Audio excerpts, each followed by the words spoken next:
bakalna dunia kacau balau anu luar biasa. Di mana-mana huru-hara sekup lati mimiti sekup keluarga, RT, desa, kecamatan, kabupaten. Wah, tuntutanana macam-macam, ekonomi lah, tuntutanana politik lah, dan lain-lain macam-macam. Antara negara ribut, walut dunia. Islam terpepet, anu bener-bener hayang nyalametkeun agama, lumpatlah ke Mekah. Tanda jelema bakal lalumpatan ke Mekah, Mekahna sekitar haram bakal dilebaran di kuari geus mulai. Apapun yang terjadi, milik siapapun cak raja, ini harus dijual, dibeli ku raja, dilebarkan kuari geus terjadi. Madinah dilebarkan. Ieu teh nya nama nyaho atau teu nyaho kana riwayat eta nu dijelaskeun ku Kangjeng Nabi bakal kos kitu bae. Engke ti negara masing-masing, Indonesia, Malaysia, Thailand, dan berbagai negara kobo nu dareket mah di Timur Tengah, Iran, Irak, Turki, Pakistan, India, wabeh datang hatta di Eropa, Spanyol, hatta di Amerika dan lain sebagainya, datang ke Mekah nyalametkeun agama. Kebenaran kayak pemerintahan teh deui membuka lebar-lebar, geus nego jeung berbagai negara lantaran terjepit di negara masing-masing. Kuari mah masih hesek ele urang jeung igomah di Mekah. Baheula babari kuari hese engke babari deui asup ka Mekah teh untuk penyelamatan agama, melindungi Baitullah dan lain sebagainya. Engke bakal cari cing di Mekah, engke menunggu manusia adil Imam Mahdi. Kangjeng Nabi nyaritakeun di akhir zaman bakal loba fitnah anu luar biasa.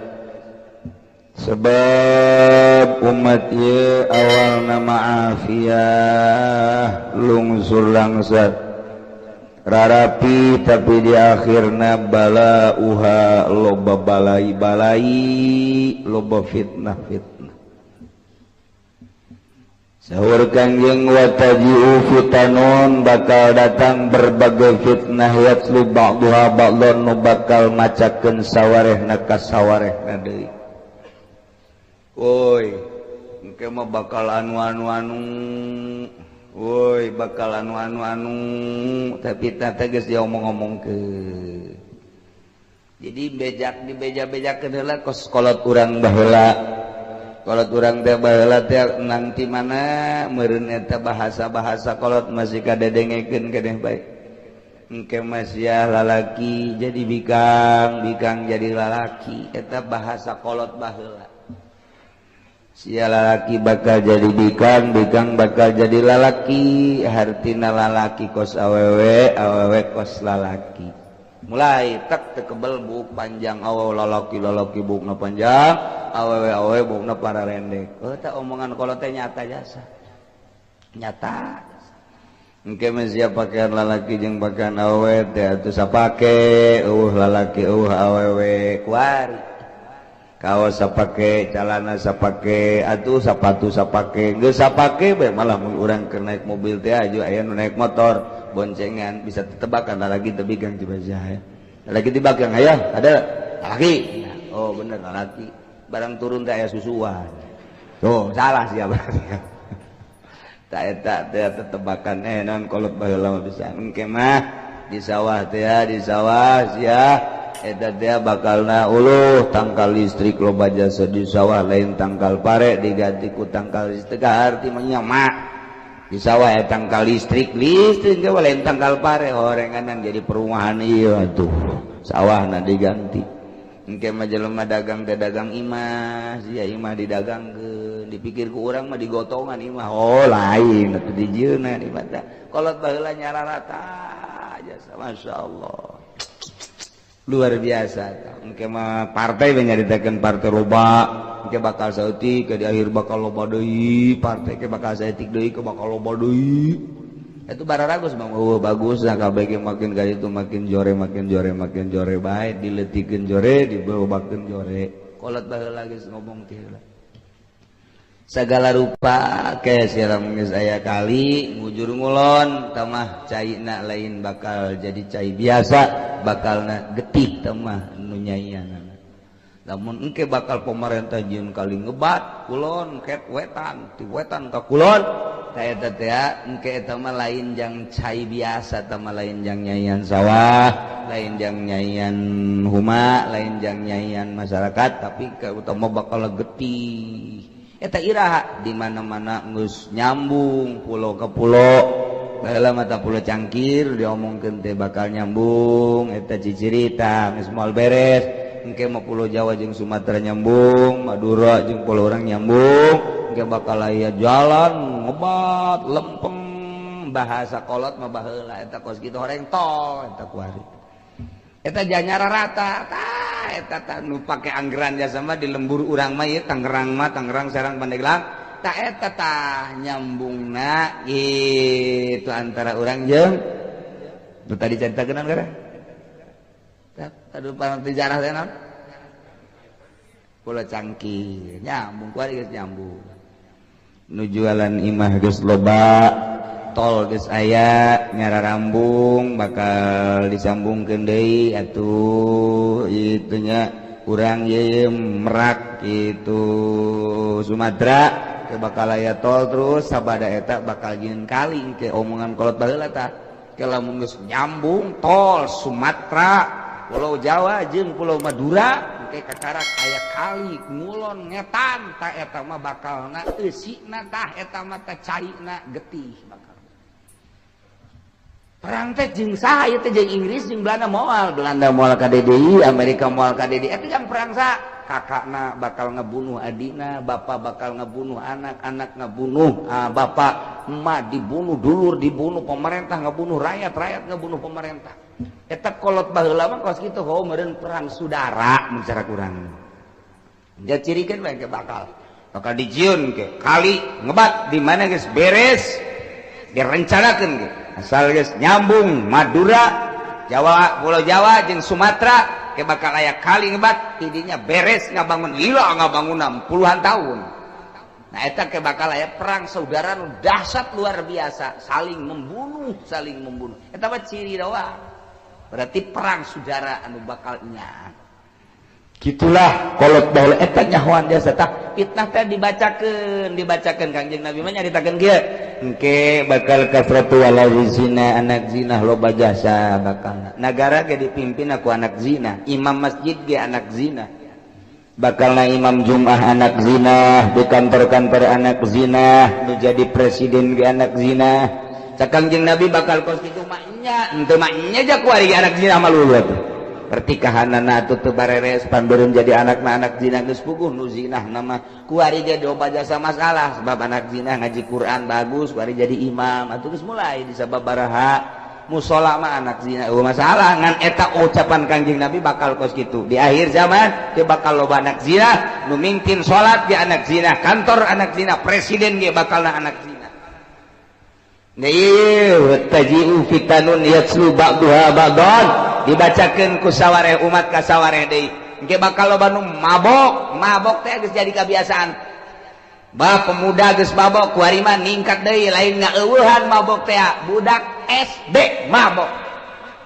SD mabok terus mararabok rusak akal urang dengan berbagai dalil kumaha bae.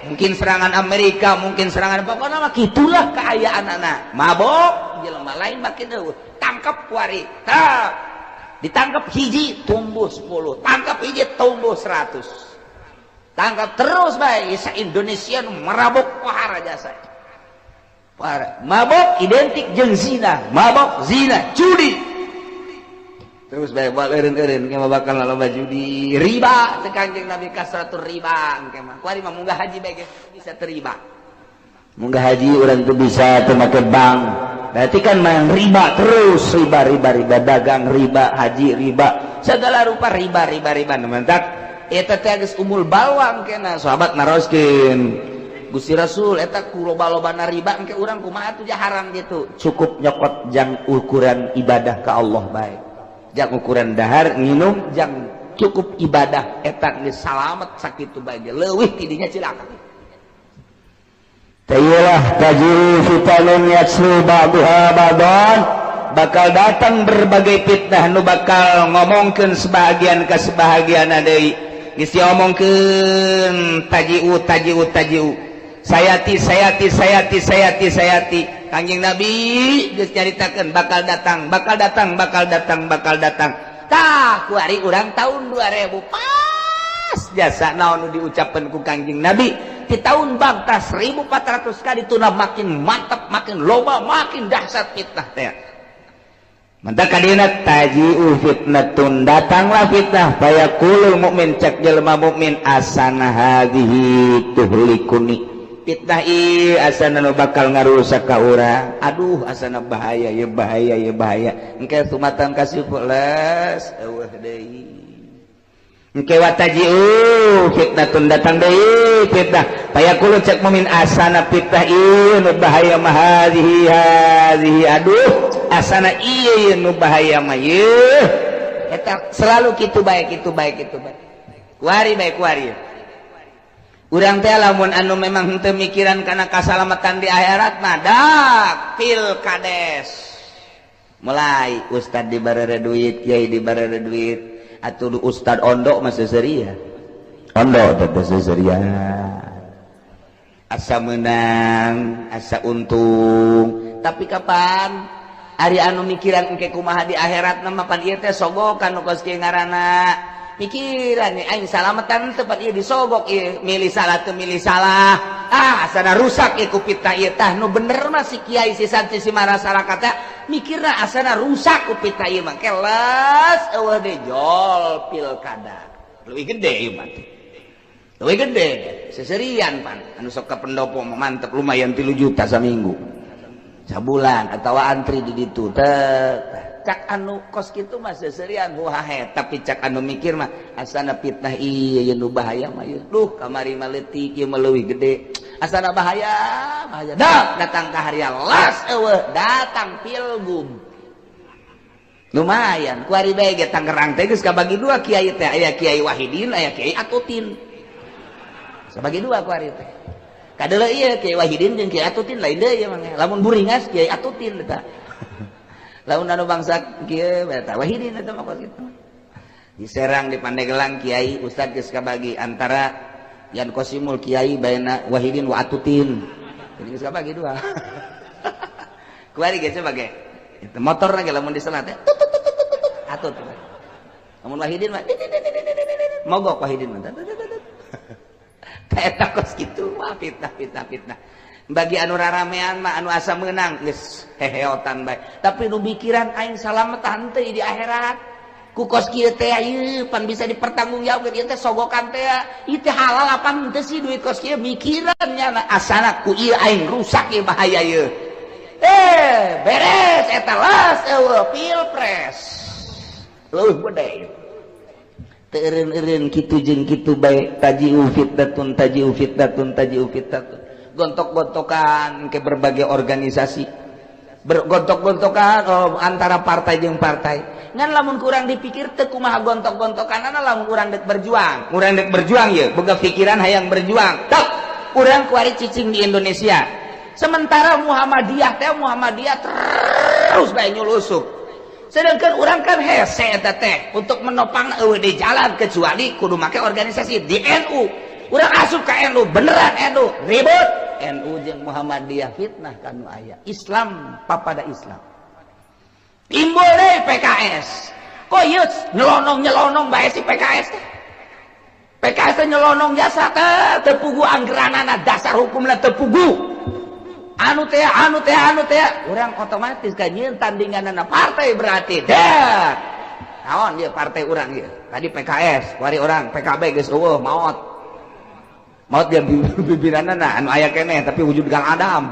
iku mah ieu tah urang lamun deuk berjuang mah eueuh deui lantarannya nyulusup ka birokrasi atuh urang ge kudu main birokrasi kurang berarti kudu ditandingi ku urang sedangkan ditandingi teu eureun teu repeh lain deuk ngabaju ke negara ieu jajah hayang-hayang hebat dirina ribut piributkeun teh loba jasa diantepkeun ku urang eleh urang teu diantepkeun ribut deuk kumaha coba ndek kumaha coba kos kuari ye mun diatepkeun bae orang NU kaserang ye ku Muhammadiyah lamun diatepkeun bae organisasi NU teh kaserang ku Muhammadiyah nyana masuk melalui birokrasi geus lain nyaritakeun demokrasi deui nyaritakeun hukum dibabawa ku nyana tah ieu geus bahaya jasa kan zaman Gus Dur bahkan ulah aya unsur-unsur hukum, demokrasi baik. Hukum mah cekelan di organisasi bae. Kuari mah ngarayap. Lamun ngarokok diharamkan melalui kitu birokrasi berarti kan geus ngarayap.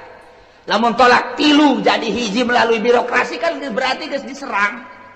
Lamun anak angkat geus jadi menang berarti kan geus melalui birokrasi.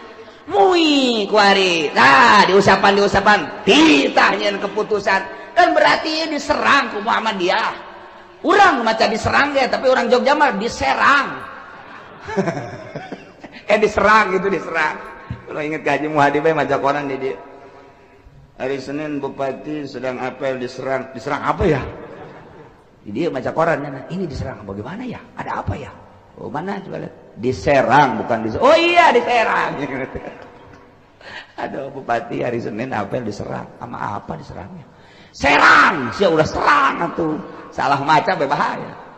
Tah, ieu caritana urang ieu mun nyaritakeun perjuangan nyeri hate teh ya. Nyara terus bae nyulusup NU-na ieu hees bae ngees. Serangan. Partai dengan saukur ngaranna doang, Partai Islam P3, Partai Islam PKB, Partai Islam naon deui? Geus berarti geus.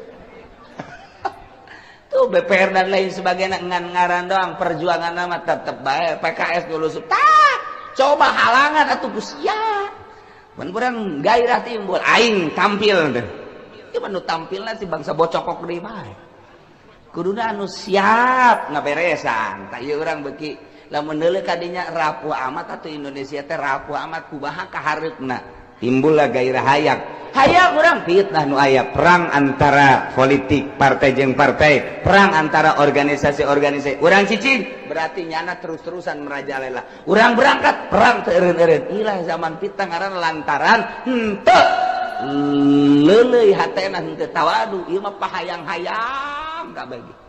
Pokos imam masjid bae, imam mushola nu pantes mah jadi imam teh itu dia mah kurang pantes lantaran nyana nu hayang teu terus bae waladhdallin terus bae. Teu pararantes sabenerna mah. Eta teh terus bae gesek-gesek. Iyalah zaman fitnah pokos kitu tajiu fitnatun. Ieu terus teu eureun-eureun fitnah. Moal eureun-eureun terus bae mah. Mantak lamun keur mikiran kieu amat ieu sih. Padahal bupati naja kurang kumaha tapi geuningan gerak-gerakan bupati anu kitu keneh tah ieu teh deuk iraha atuh pembisik-pembisikna mantak naon atuh bisiki maka bisikan agama ternyata nu deukeut jeung jelema gede teh teu pernah ngabisiki agama boro-boro ngabisiki agama korenyanna lagi atuh teu nyahoan ka agama ieu beuki hancur fitnah kadituna beuki ambalaya.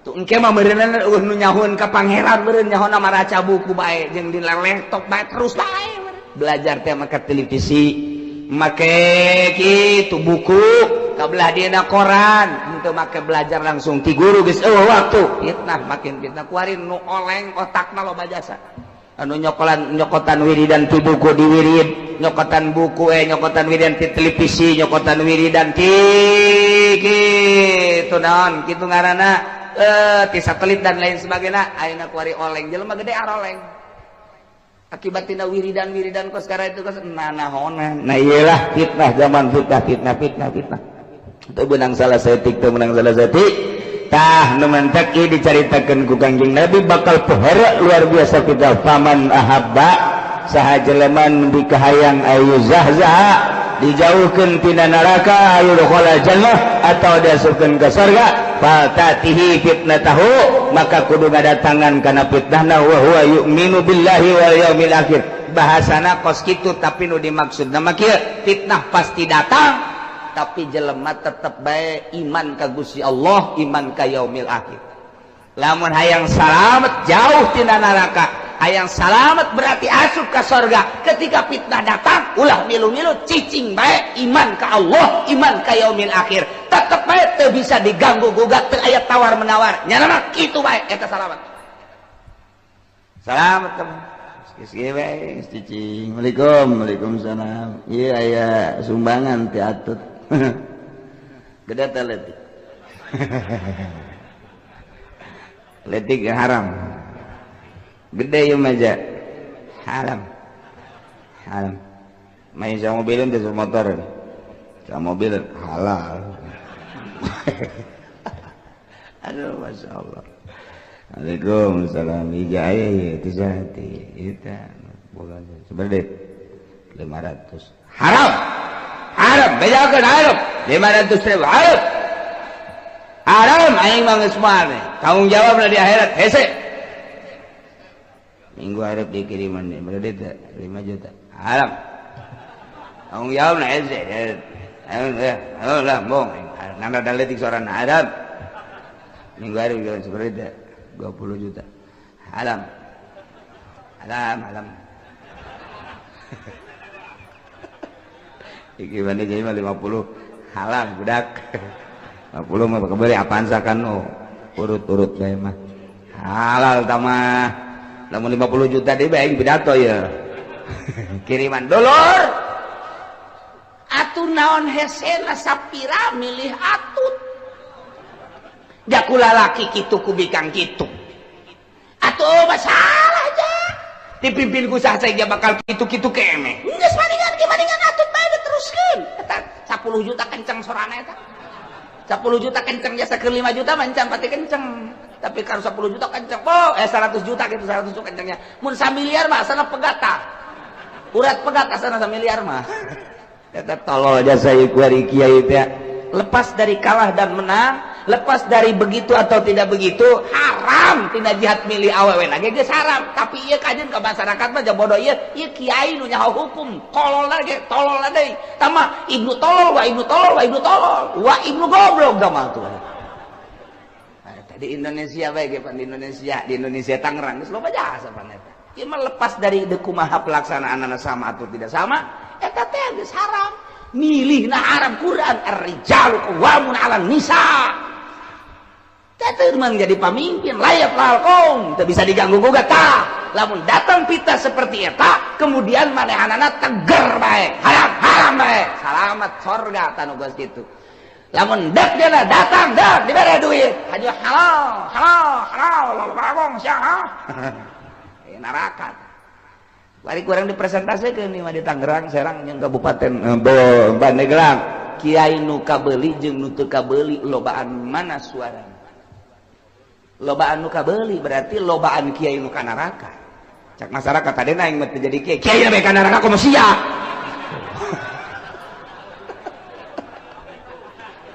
Aduh, jangan nuturkeun kiai ban. Kula mah cenah atuh. Tadi nama ndekanu itu lalaki ngan kiai kula ngajak ka awewe atuh kula nuturkeun bae lah ka kiai kula mung fitnah. Pugu eta fitnah keur datang tolol sia. Ngomong pangkos bener bae. Kula mung fitnah lah nuturkeun kiai bae. Eta fitnah teh eta kos kitu tah. Tah eta teu karasa pan kunyana tah. Masyaallah. Nah ieulah kuda-kuda jang urang supaya orang teger di zaman fitnah ku ari. Paman ahabba ayuzahzaha minan nar.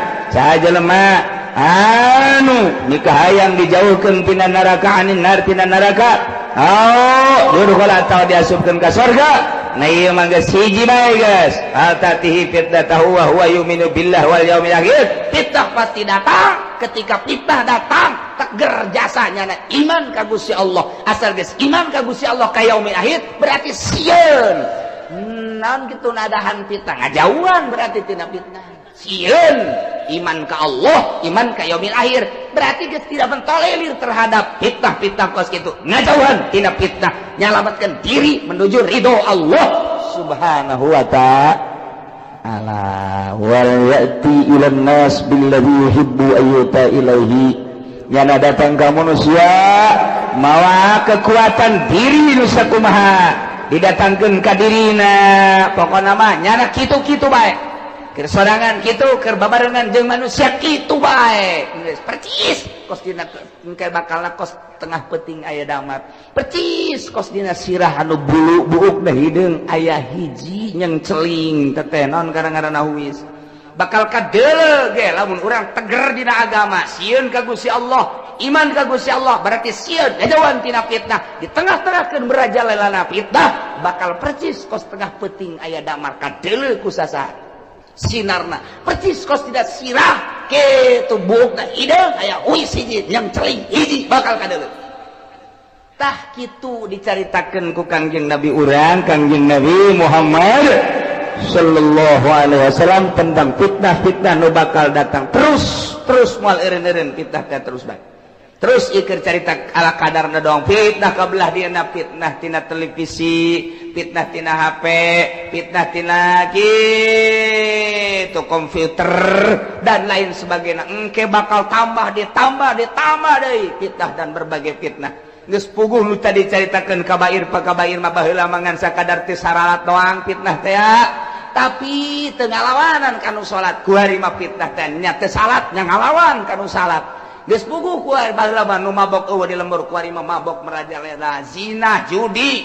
Oh penghormatan terhadap kiai baheula mah nu tilok salat ge nu tilok salat aya kiai liwat keur nyetel radio di pareuman aya kiai pemang pantes geus kitu teh ku ari mah aya kiai tah digedekeun nah aju kiai na joget deh atuh mantap atuh ja kiai na ge ceramah na ge mawa keyboard henteu kumaha coba atuh ja kiai na ge ceramah ge joget ieu atuh di imah kiai na ge TV atuh aya 5 pan paranti nyana paranti pemajikan paranti anak paranti tamu wah ambalayangan teu jualan TV doang tak kiai fitnah jeung fitnah terus makin ka ditu makin parah.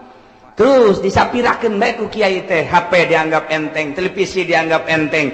Memang manfaat aya tapi modorotna nu luar biasa. Ketika urang deuk berjuang mah butuh teh informasi silakeun, tapi keur henteu mandeukna naonan atuh. Nah makin ka dieu dirasakeunana makin loba, makin bahaya. Amburadul ka dituna sarua bae. Baheula seragam Sabang sampai Merauke bahwa duit bank riba, bunga bank riba. Nu tentang kamari ieu kurang kumaha teteh di zaman bapak-bapak urang komo bapak kolot urang mah kadenge ngejelengeng keneh teteh rentenir teh haram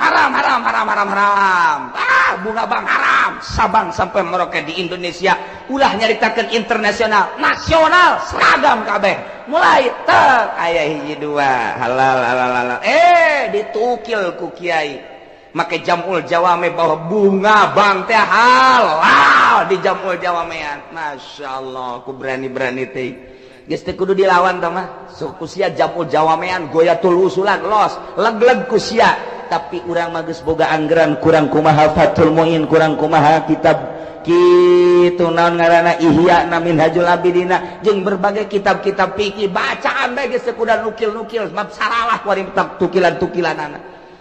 Sebab naon eta kos kari itu teh maksakeun kalantaran dirina aya di dinya tukil, dirinya aya di dinya di organisasi teh tukil, dirinya aya di dinya di perusahaan showroom nukil nyana. Jadi lain berbicara secara umum kumaha ieu secara umum malah aya nu ngomong kieu. Sabenerna mah eta teh riba teh tah nu diharam-haramkeun ku kiai eta teh cenah kiaina bodoh sabenerna. Aya nu ngomong kitu lagi kiai.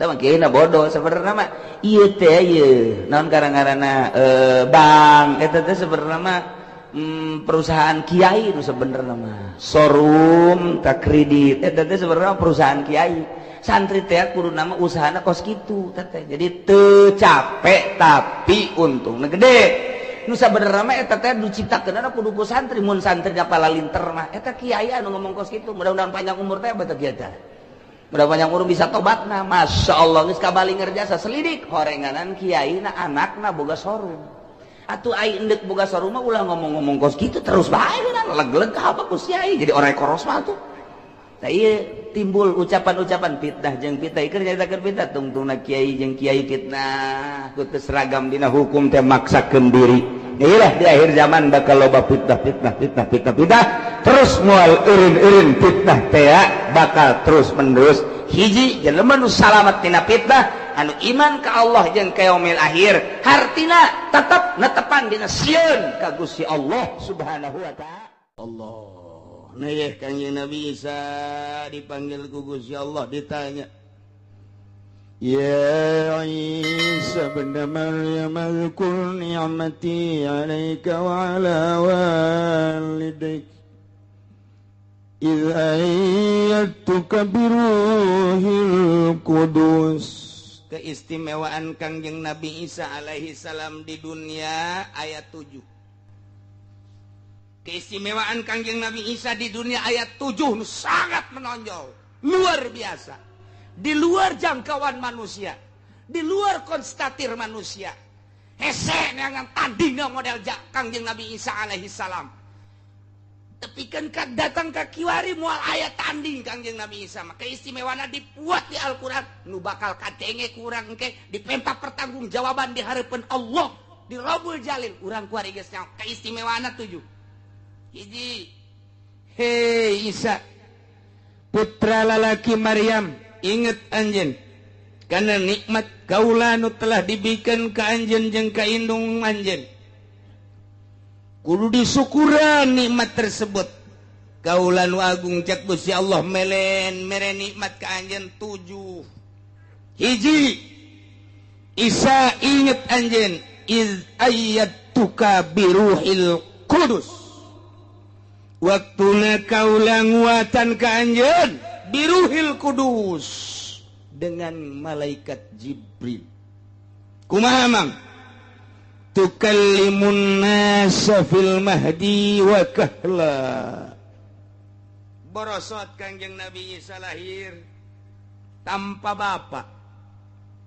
Kangjeng Nabi Isa mah putra daripada Siti Maryam. Nu Siti Maryam teh hamilna. Diperintah ku Gusti Allah malaikat Jibril teh niup leungeun baju Siti Maryam. Ditiup eta mah sakadar sabab doang tampak itu ge bisa. Malaikat Jibril liup, beteungna langsung karasa hamil lah. Dicaci dimaki Siti Maryam. Lompat ka leuweung. Tanpa bicara Siti Maryam.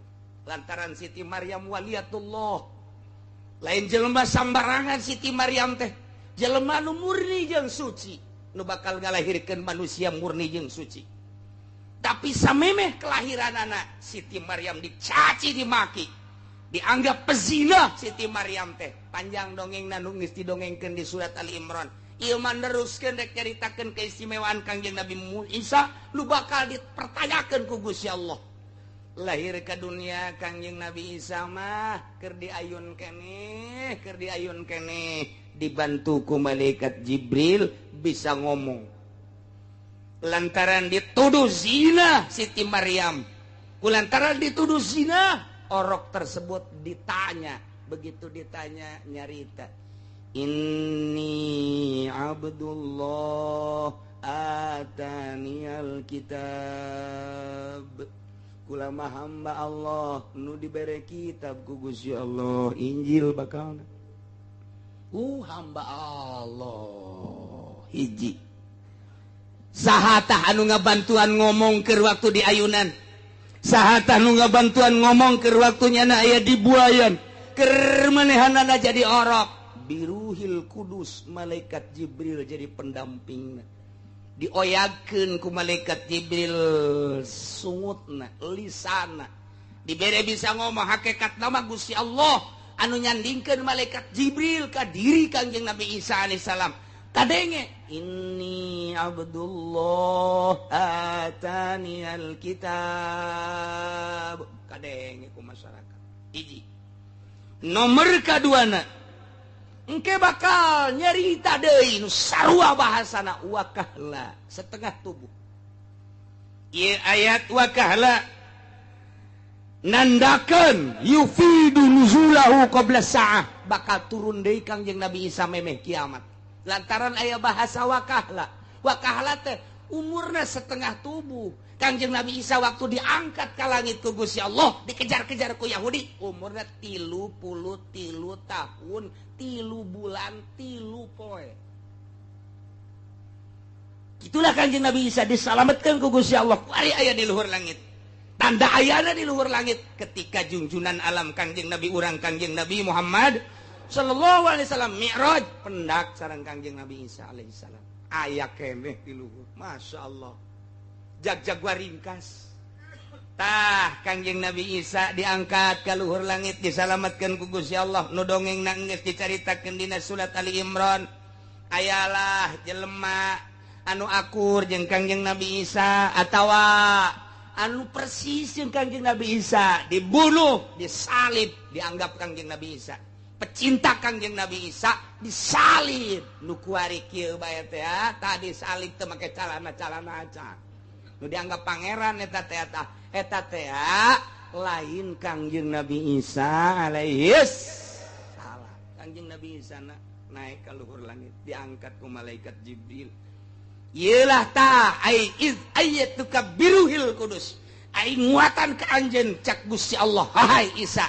Dengan dibarangi kuruhil kudus tu kalimun nasa fil mahdi. Anjeun bisa nyerita waktu keur di ayunan. Wa kahla anjeun bisa nyerita anu sarua bahasana. Ini Abdullah atani alkitab ketika anjeun diturunkeun di langit ke dunia engke di akhir. Bakalna dunia kacau balau anu luar biasa. Di mana-mana huru-hara sekup lati mimiti sekup keluarga, RT, desa, kecamatan, kabupaten. Wah, tuntutanana macam-macam, ekonomi lah, tuntutanana politik lah dan lain-lain macam-macam. Antara negara ribut, walut dunia. Islam terpepet, anu bener-bener hayang nyalametkeun agama, lumpatlah ke Mekah. Tanda jelema bakal lalumpatan ke Mekah, Mekahna sekitar haram bakal dilebaran deh kuari geus mulai. Apapun yang terjadi, milik siapapun cak raja, ini harus dijual, dibeli ku raja, dilebarkeun kuari geus terjadi. Madinah dilebarkeun. Ieu teh nya nama nyaho atau teu nyaho kana riwayat eta nu dijelaskeun ku Kangjeng Nabi bakal kos kitu bae. Engke di negara masing-masing Indonesia, Malaysia, Thailand dan berbagai negara kobo nu deket mah di Timur Tengah, Iran, Irak, Turki, Pakistan, India, wabeh datang hatta di Eropa, Spanyol, hatta di Amerika dan lain sebagainya datang ke Mekah nyalametkeun agama. Kebenaran kayak pemerintahan teh deui membuka lebar-lebar. Geus nego jeung berbagai negara lantaran terjepit di negara masing-masing. Kuari mah masih hese kene urang jeung igo mah di Mekah. Baheula babari kuari hese engke babari deui asup ka Mekah teh untuk penyelamatan agama, melindungi Baitullah dan lain sebagainya. Engke bakal cari cing di Mekah. Engke menunggu manusia adil Imam Mahdi. Kenu bakal didongengkeun di Qurtubi, turunlah Imam Mahdi untuk melawan musuh Allah, ialah Dajjal. Turun Dajjal, tekuat Imam Mahdi, turunlah Kangjeng Nabi Isa alaihis salam. Kangjeng Nabi Isa engke turun, sanggeus turun ke hararudang nu aya dina surat Kahfi, yakni ashabul Kahfi. Muksalmina tamliho martunus saribunus dunwanus saribunus kafiat kapsatak tayatataya kabeh hararudang untuk menjadi tentara Allah mengikuti Kangjeng Nabi Isa alaihis. Cek sakaulna lain kitu. Iya Imam Mahdi heula lantaran memehna Dajjal heula. Dajjal teh pohara jasa bisa hiber ti Amerika ka Indonesia, kamari bakal karak David Hungkul. Engke mah bisa hiber di Amerika ke Inggris, di Amerika ke Jerman, di Indonesia ke Arab, hiberannya nama naon dicekal jadi emas, leungeun ka tuhu bakal jadi surga, leungeun keca bakal jadi neraka.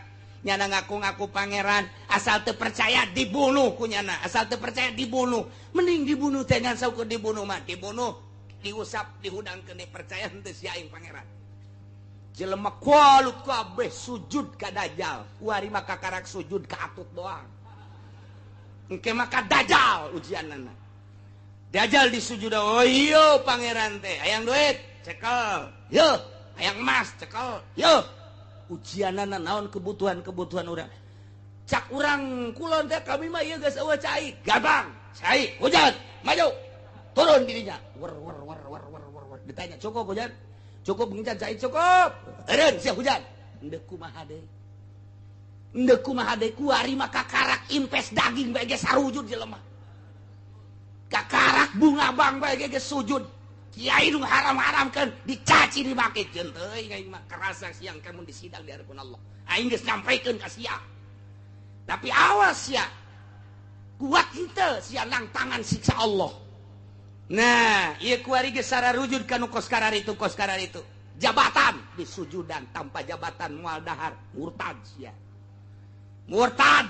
Maca 2 kalimat syahadat. Kuari geus mulai diacak-acak engke mah Dajjal langsung. Nah, Didinya datanglah Imam Mahdi beserta bala tentara Ashabul Kahfi nu aya di Yordan. Dibuka ku Gusti Allah. Blak. Buukna bakalna 2 kali lipat tangtungan manehanana. Buajang tuh ribuan tahun tiba heula di zaman Raja Dikianus. Zaman Raja Dikianus ada teh ribuan tahun. Wah, buukna panjang, kukuna pararanjang. Kumisna pararanjang. Pan hirup jangan hirup atuh teh dikerut-kerut ya silet meureun di jero. Mendeting seremna tuh boro-boro perang orang neuleun abe asal budak leutik mah neuleun ge pae sawan atuh boro-boro neuleun nu eta urang neuleun nu aya di urang bage bukna rada jabrik setik kumisna panjang matana beureum janggotna kitu malotot budak leutik sawan atuh komo ieu ribuan tahun puuk panjang dikucir ku cenah gadi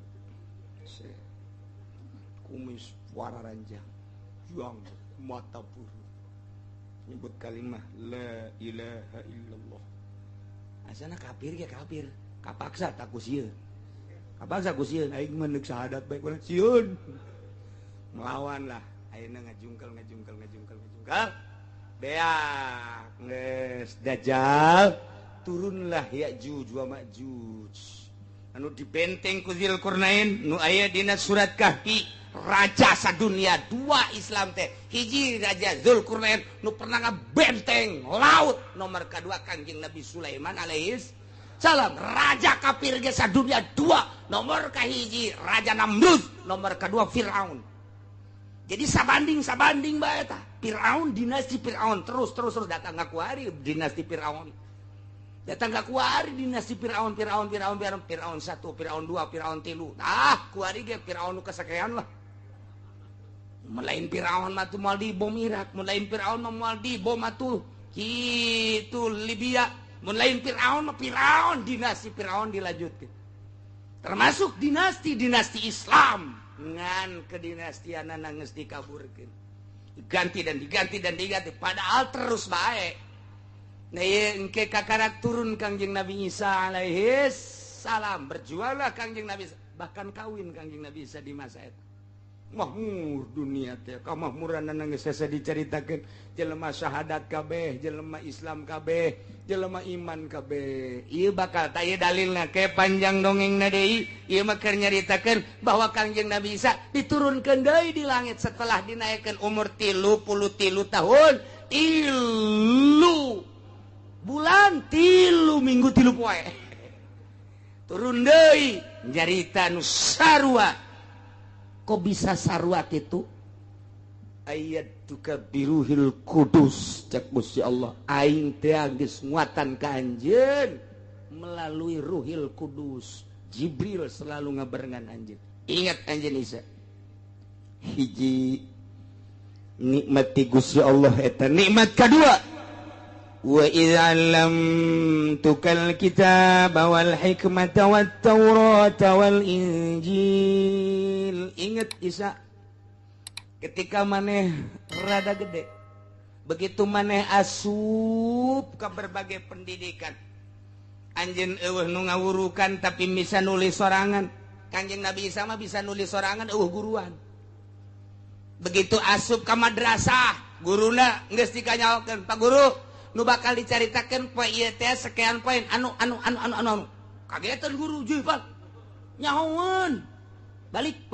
isukna kitu gede begitu asup deui ka majelis dicaritakeun guru poe ieu nu rek dicaritakeun teh nu rek disampaikeun ka murid anu poin kadua poin katilu cing bari budak jagoan kieu diantepkeun guys coba katilu kali ge kitu keneh terus coba nulis bisa sorangan dek nulis naon me nulis bahasa Arab nulis bahasa Suryani nulis bahasa Latin nulis Cina pan hese jasa Cina mah hese jasa nulis cak urang mah sugan teh berkembang orang bahasa tulisan teh sugan mah kembang ros orang kan tulisan eta di dunia kekayaan Gusti Allah aya nu kos kitu aya deui urang mau mah teu kaharti orang kunyana ge teu kahartieun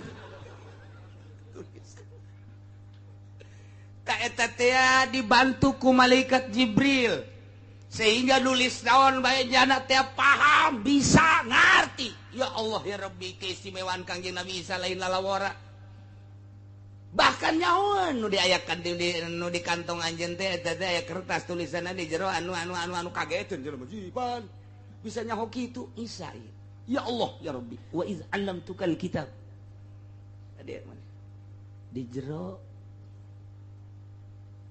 naon pesak anjeun kantong anjeun tah aya kertas 2 lembar tulisanna tulisan Arab bahasana nu dicaritakeun anu kageteun panjenengan kageteun wah Isa lain sembarangan jelema cenah ieu mah ieu na ieu wa id 'allamtukal kitaba wal hikmah jeung hikmah kajadian-kajadian isuk bakal nyaho kanjeng Nabi kajadian nu bakal terjadi isukan geus nyaho bulan hareup geus nyaho katukang dicarita-caritakeun berhikmah artina jujur jasa adil jasa pas jasa caritaanana jeung kenyataan hikmah arana lamun nyarita isukan hujan tepat bulan hareup bakal terjadi anu tepat jasa hikmah ngaranna di benak hati anjeun teh tah aya terselimet kadieu mang kadieu kunaon di jero hati anjeun gugula ka nyawa aya naon hayang kawin jeung urang Subang nya oh sia sok lo ngomong ka nyawa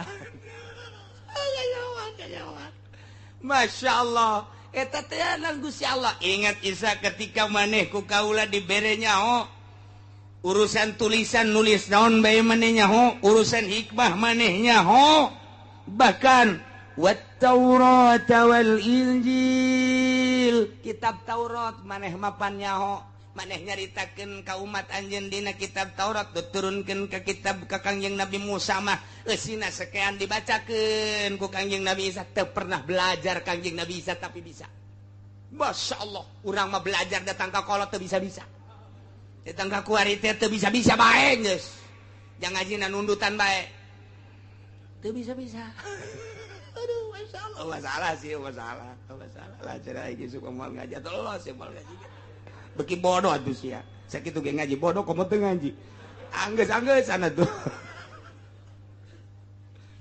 waz-zabur jeung kitab Zabur nu diturunkeun ka Kangjeng wa Taurat wal Injil berikut Zabur ge nyahoun diturunkeun ka Kangjeng Nabi Daud komo Injil mah nu diturunkeun langsung ka Kangjeng Nabi Isa alaihis gideg kabeh jelema di saat eta angkat topi kabeh ka Kangjeng Nabi Isa bingung kabeh menghadapi Kangjeng Nabi Isa lantaran keistimewaan pohara leutik keur di ayunan bisa ngomong engke ngan engke mah engke bakalna geus jang urang mah nu dicaritakeun di yaumul kiamah ketika Kangjeng Nabi Isa diturunkeun engke encan engke di zaman mantes zaman Imam Mahdi encan kalaksanakeun ieu wakah lama nomor kaduana Kangjeng Nabi Isa bisa nulis berbagai bahasa tulisan-tulisan bisa nomor katiluna nyahuun karena isi kandungan di jero hate manusia bahkan tulisan-tulisan jeung nyaritana tepat sangat berhikmat jujur adil moal aya mungkir ka ucapan Kangjeng Nabi Isa nomor selanjutnya apalin kitab Taurat apalin kitab Injil kitab Zabur komo Injil mah pohara jasa geus teu bisa kukumaha manusia saat eta menghadapi zaman Kangjeng Nabi Isa alaihis salam mana dari keistimewaanna ingat Isa cak Gusti Allah wa takhluqu minat tini kahayati at-tayri fatanfukhu fiha fatakunu tayran biizni Kangjeng Nabi Isa teh nyokot lempung kemudian diemple-emple dirupakeun manuk manyar nyawa sia ka manuk manyar teh nyarahoun sia mah manuk manyar mah mun musim panen bae lolobana manuk manyar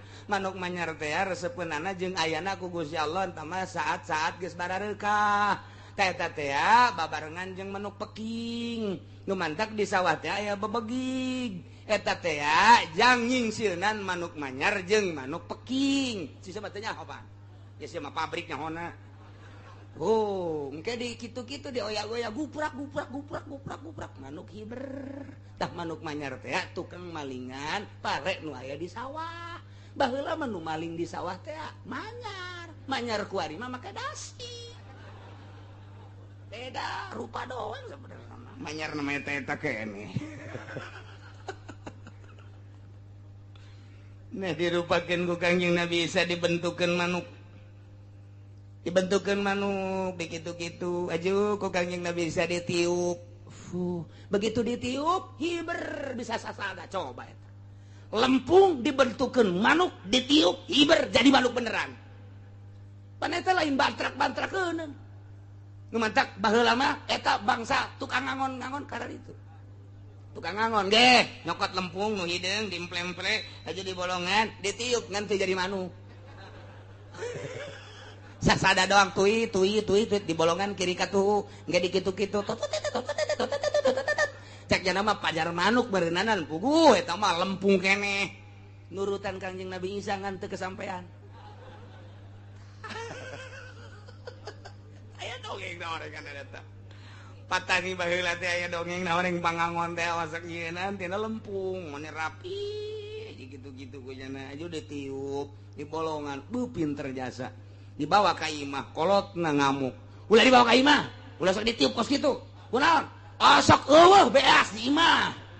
Gabah sok hepek siap cerekan kana mun mau olah olie eta ka imah bangsa nu huhu nu karar itu tah bangsa suling bangsa olah olie anu dina naon garang-garana kitu trompet termasuk manuk nu harus cerekan ngomong piceun kunaon ye gabah hepek sia moal aya eusian atuh kuari mah atuh panekol sekali itu dibawa ka imah mata eueuh gabah di gabah suling dibawakan ka imah gitar dibawakan ka imah baheula mah anti imah diasupan ku nu kos kitu matak budak angon teh nendeuna ge jauh ti imah beusi dicarekan ku abah kuari mah abahna suling sia ka mana coba aing nyobaan ieu tolol bapak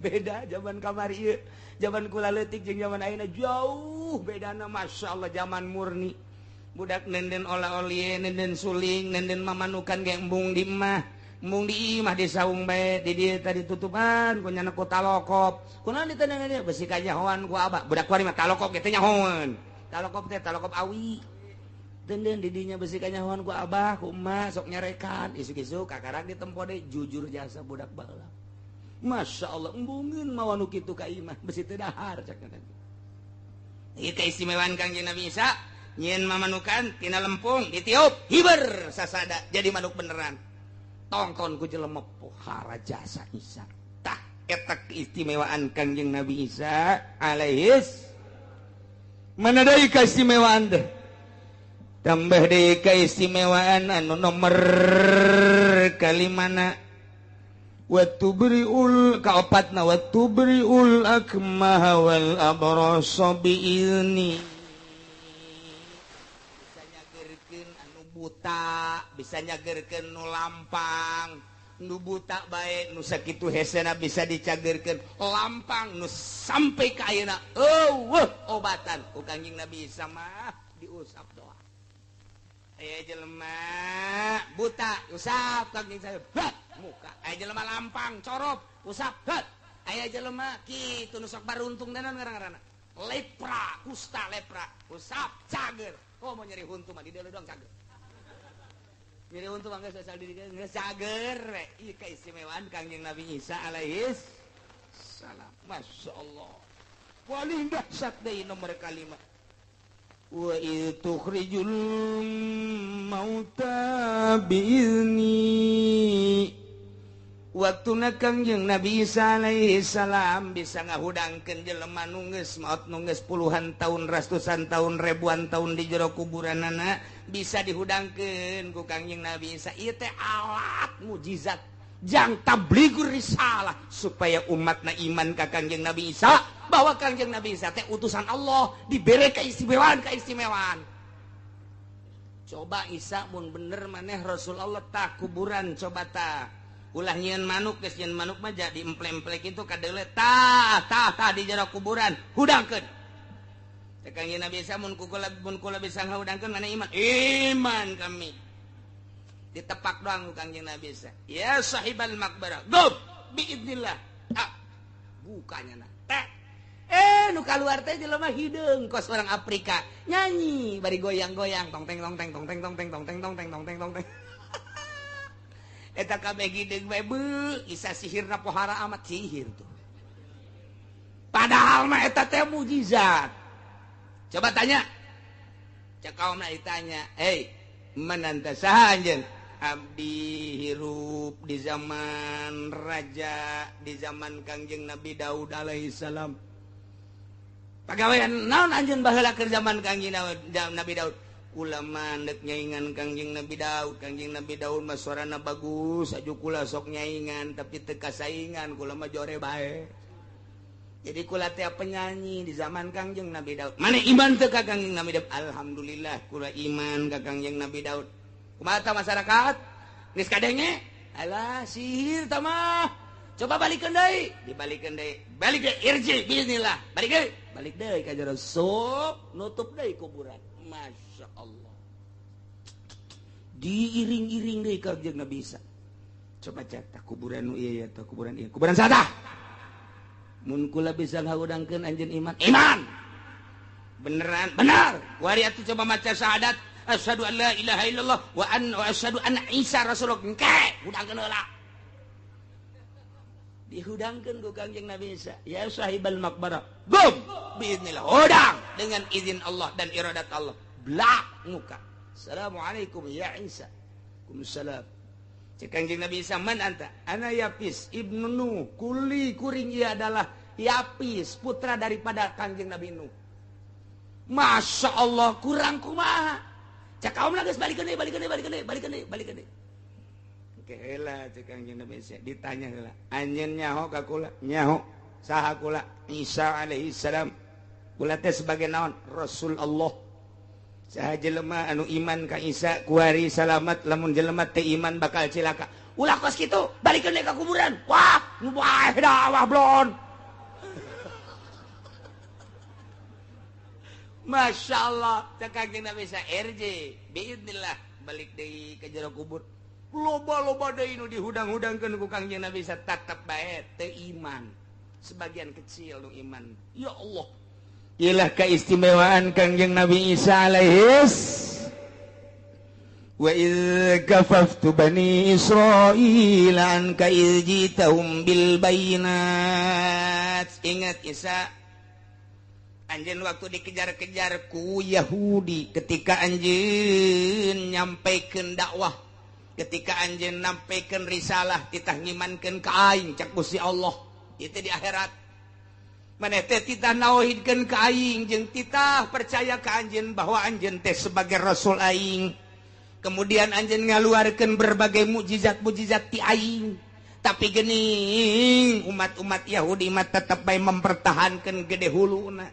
Tidak iman ka anjeun bahwa anjeun teh sebagai utusan aing. Endahan dikejar-kejar anjeun teh, pan anjeun teh dikejar-kejar. Begitu deuk beunang pan anjeun diangkat ka luhur langit.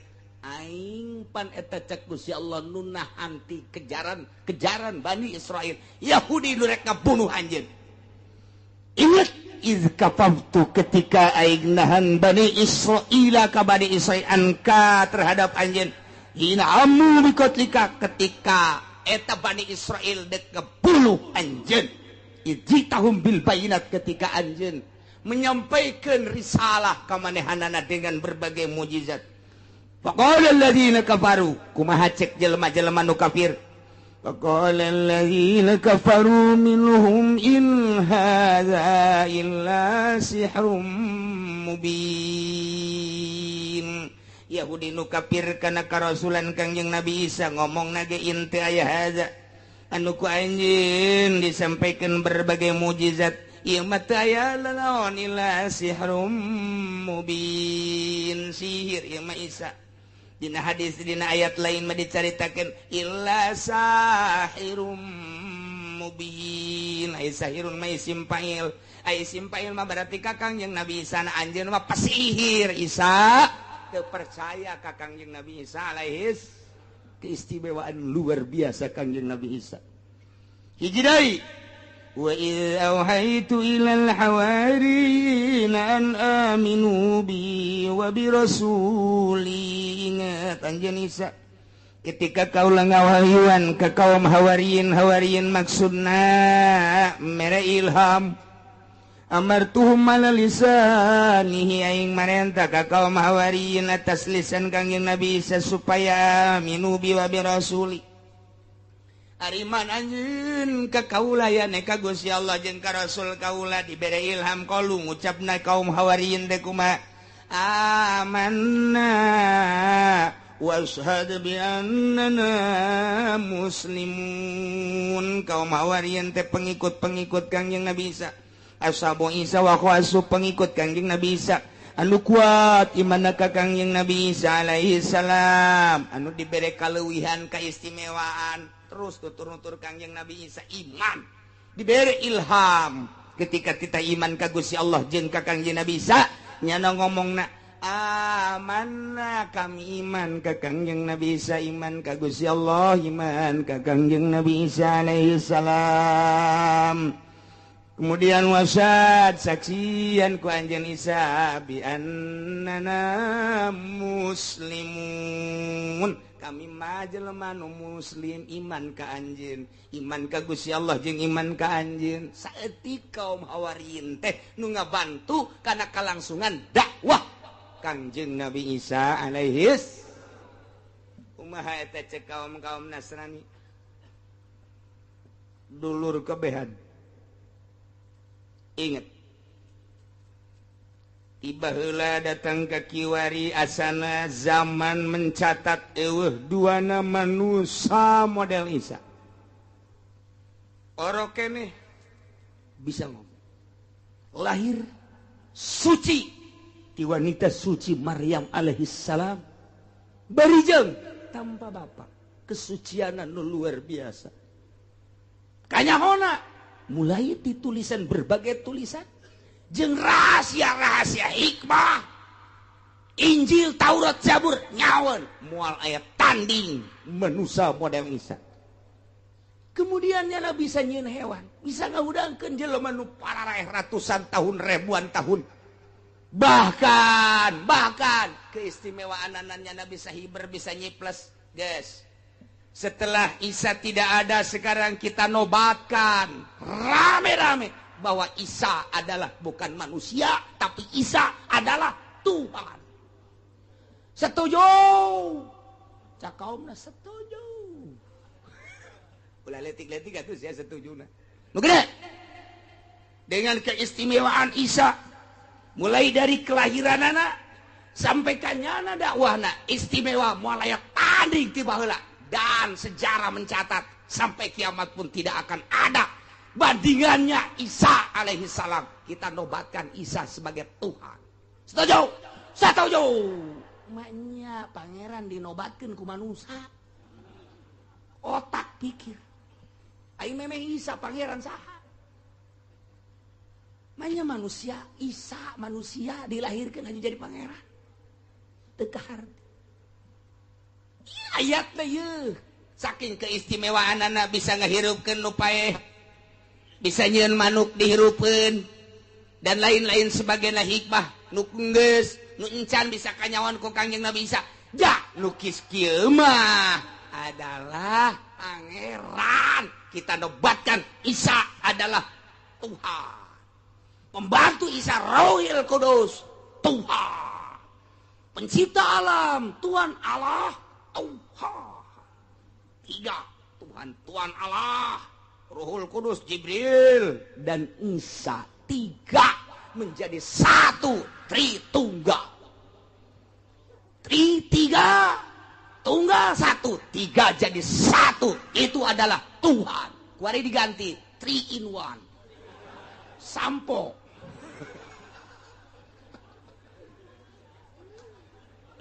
Masya Allah.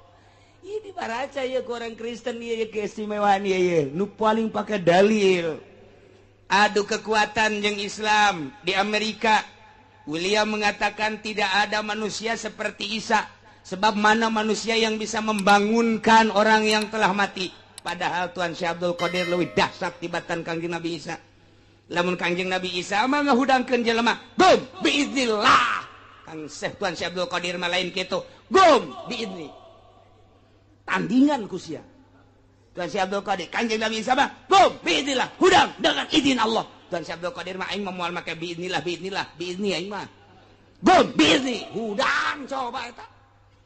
Jang nandingan Kangjeng Nabi Isa beusi dianggap Tuhan Allah nyiptakeun Tuan Syekh Abdul Qadir. Nu matak di break up teu meunang. Berkumandang Tuan Syekh Abdul Qadir ajaran-ajaranna di berbagai daerah. Naon sebabna? Sebab Kristen bakal kaledek. Lamun itu mah seorang rasul. Syekh Abdul Qadir mah umat daripada Kangjeng Nabi urang. Kangjeng Nabi urangna beuki leuwih pohara mun daekeun. Umatna bae gumbi inilah. Gumbi ini gitu. Lain biinilah deui. Masya Allah. Nah, cek William tidak ada manusia seperti Isa. Sebab burung diciptakan dari tanah buburungan ceknya nak. Buburungan. Mamanukan. Siapa buburungan? Heran aing hese teh bahasa Melayu segala buburungan. Heuh kan urang mah mamanukan, aingna mah burung-burungan. Henteu menang buburungan. Salah tamun buburungan, burung-burungan. Aing mata karere bahasa Melayu mah geus hayang aing lah. Kecuali aing bahasa Melayu nu internasional bisa. Aing gitu mah bangsa Melayu cengkareng, gondrong, bolang, teu hayang aing mah. Teu hayang mata aing teh dikembangkeun ka situ. Yo, gua cariin lu aigok di sini. Eta mah ka aigok, masyaallah. Kahayang urang mah ulah make aigok. Pan aigok mah Sunda. Ya, lu kemana ayah yo? Lu gak ada gua nggak lihat lu. Kemana ayah? Ya, dari tadi gua di sini. Iya, gua nggak kelihatan. Ya, cuma ke pasar doang sebentar, sepatan. Bahasa asal geus kos itu sepatan geus teh. Tapi lamun gondrong lain deui. Kemana? Apa? Kemana tong? Apa ini? Lu dari mana tong? Oh, dari sono keceng jasanya cepat. Sakumaha kereta bis wae. Masya Allah. Cepet biasa. Masuk tong. Hah? Masuk tong. Hah? Lu sama siapa tong? Aduh, aing mal deui ngobrol jeung nini hese. Di gondrong we jasa jeung nini nu baheula teh. Waduh, cepet jasa. Gondrong mata aing teh hayang aing malah gondrong kos kitu jasa. Cepet jasa. Du ngomong sakumaha marah bae pan. Mentek nu geus teh hayang aing mah. Betawi ya, deh Betawi lain. Nuandak ulama bisa ke Indonesia, na intelek bisa. Ngan tilok dipake, jadi pohon deh. Itu tadi ayah buburungan gitu kan. Orang ngapain ngenahin, mamanukan, ngenahin kan. Tapi kan di Indonesia mah lain buburungan, burung-burungan. Sabodoh lah aku masih baik. Cek William. Tah bisa nyen mamanukan tina taneuh kemudian ditiup jadi manuk beneran. Saha? Eta mah teu kudu Kangjeng Nabi Isa. Kipalak baheula Kipalak Bogor anu tadi diasupkeun ka botol teh tak Kipalak tah. Nu Soeharto Soekarno teh datang bae ka Kipalak. Soekarno ira hayang datang ka Kipalak. Masya Allah. Matak dibere ilmu ku Kipalak. Soekarno teh termasuk Tiki Hairun lain leutik-leutik jelema Kipalak mah. Lantaran bisa asup ka botol eta manuk dicekel ku nyana batu. Dikieu-kieu bisa jadi manuk.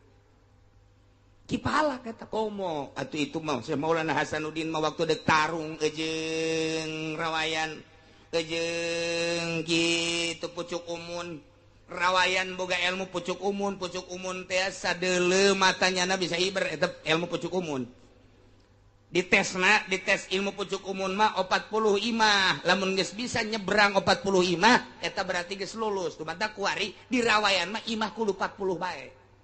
Eta teh ilmu pucuk umun ngaranna.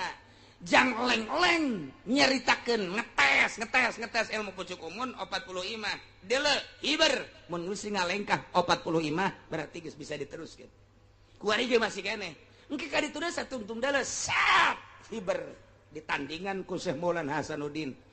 Di tandinganana ngadu kotok. Itu mah kotokna geus jago menang male. Sedengkeun Maulana Hasanuddin mah panteu mawa kotok jalak biasa. Culak cilek Maulana Hasanuddin. Leh cek Maulana Hasanuddin aya balokeng ye. Balokeng bae di kieu-kieu. Hei balokeng, sia jadi kotok jalak berem. Poh. Kongkrongo. Hebat. atuh boro-boro Kangjeng Nabi Isa Semaulana Hasanuddin nu belah dia putra daripada Sesari Pidatullah bisa nyiptakeun kotok jalak beureum ti balokeng. Kakarak banuk manyar temlah kecil nama gos kitu mah tuh. Balokeng. Begitu diadukeun atuh balokeng mana eleh. Atuh deuk kumaha elehna aja balokeng nyinganan atuh. Tinggal sama Malah Hasanuddin we mantep biasa ya kotok cek cenah ieu. Atuh batur mah teu jarahoeun pan nyana doang nu nyaho moal eleh kotok aing mah kajian kumaha ge. Bener bae lantaran nu eleh tanding kedua minggu hareup hari Jumat badasar. Tadi tukangan Banten aya kadinya tanu rame. Ya oke. Geus balik nu eleh nu menang tarung kedua kali bingung. Ngeleh kedana kumaha aja lain ilmu letik-letik ya ilmu pucuk umun teh. Nah, aya Ki Soleh Gunung Santri asistenna. Waalaikumsalam. Bangun puyengkeun amat. Jeung bingungeun amat aya naon Sultan? Pan urang Jumat pas asar rek ngadu kotok di ditu. Ai si eleh ye, si eleh. Ulah bingung-bingung cek Soleh tuh bagus Soleh. Ai kitu sia boga kotok. Henteu. Pana tuh bisa ngaulah bingungan kula bae jadi kotok. Bisa sia, bisa. Coba buktikan. Bismillahirrahmanirrahim. Bismillahi wa bi'aunillah wa bi. Mali teruskan gua aing. Sia tah direkam sia. Aya babacaanna. Bi'aunillah wa bi qudratillah wa bi terus. Bismillah doang babacaanna ulah napas. Bismillahirrahmanirrahim. Bismillahi ay bi'aunillah wa bi qudratihi wa bi iradati dan lain sebagainya. 9 moal diteruskan sia mah emang kitu bae ngajina guguruna embung. Coba cek Sultan brek jadi kotok ngan kuari mah jalak hejo tadi jalak beureum balokeng atuh pan balokeng mah beureum kuari mah jalak hejo. Cek Sultan Banten sia aja pisan ilmu sia tapi lamun lain dek tarung ulah wani-wani sia nyarupa kotok di hareupeun aing dipencit sia ku aing. Moal cek tuh bogo Soleh mah dek hargaan katuan be ja ilmu nage menang tituan. Geus urang deui. Urang deui. Dah geus siap we Jumat. Geus yang ngarupa kotok ade. Bener bae eta salat Jumat terus langsung ka Kesultanan. Kuari siap. Asah tidak ngarupa kotok. Ngarupa kotok. Coba kongkorok ngarada gede sorana. Atuh Soleh jeung anak atuh tamah. Kongkorongo.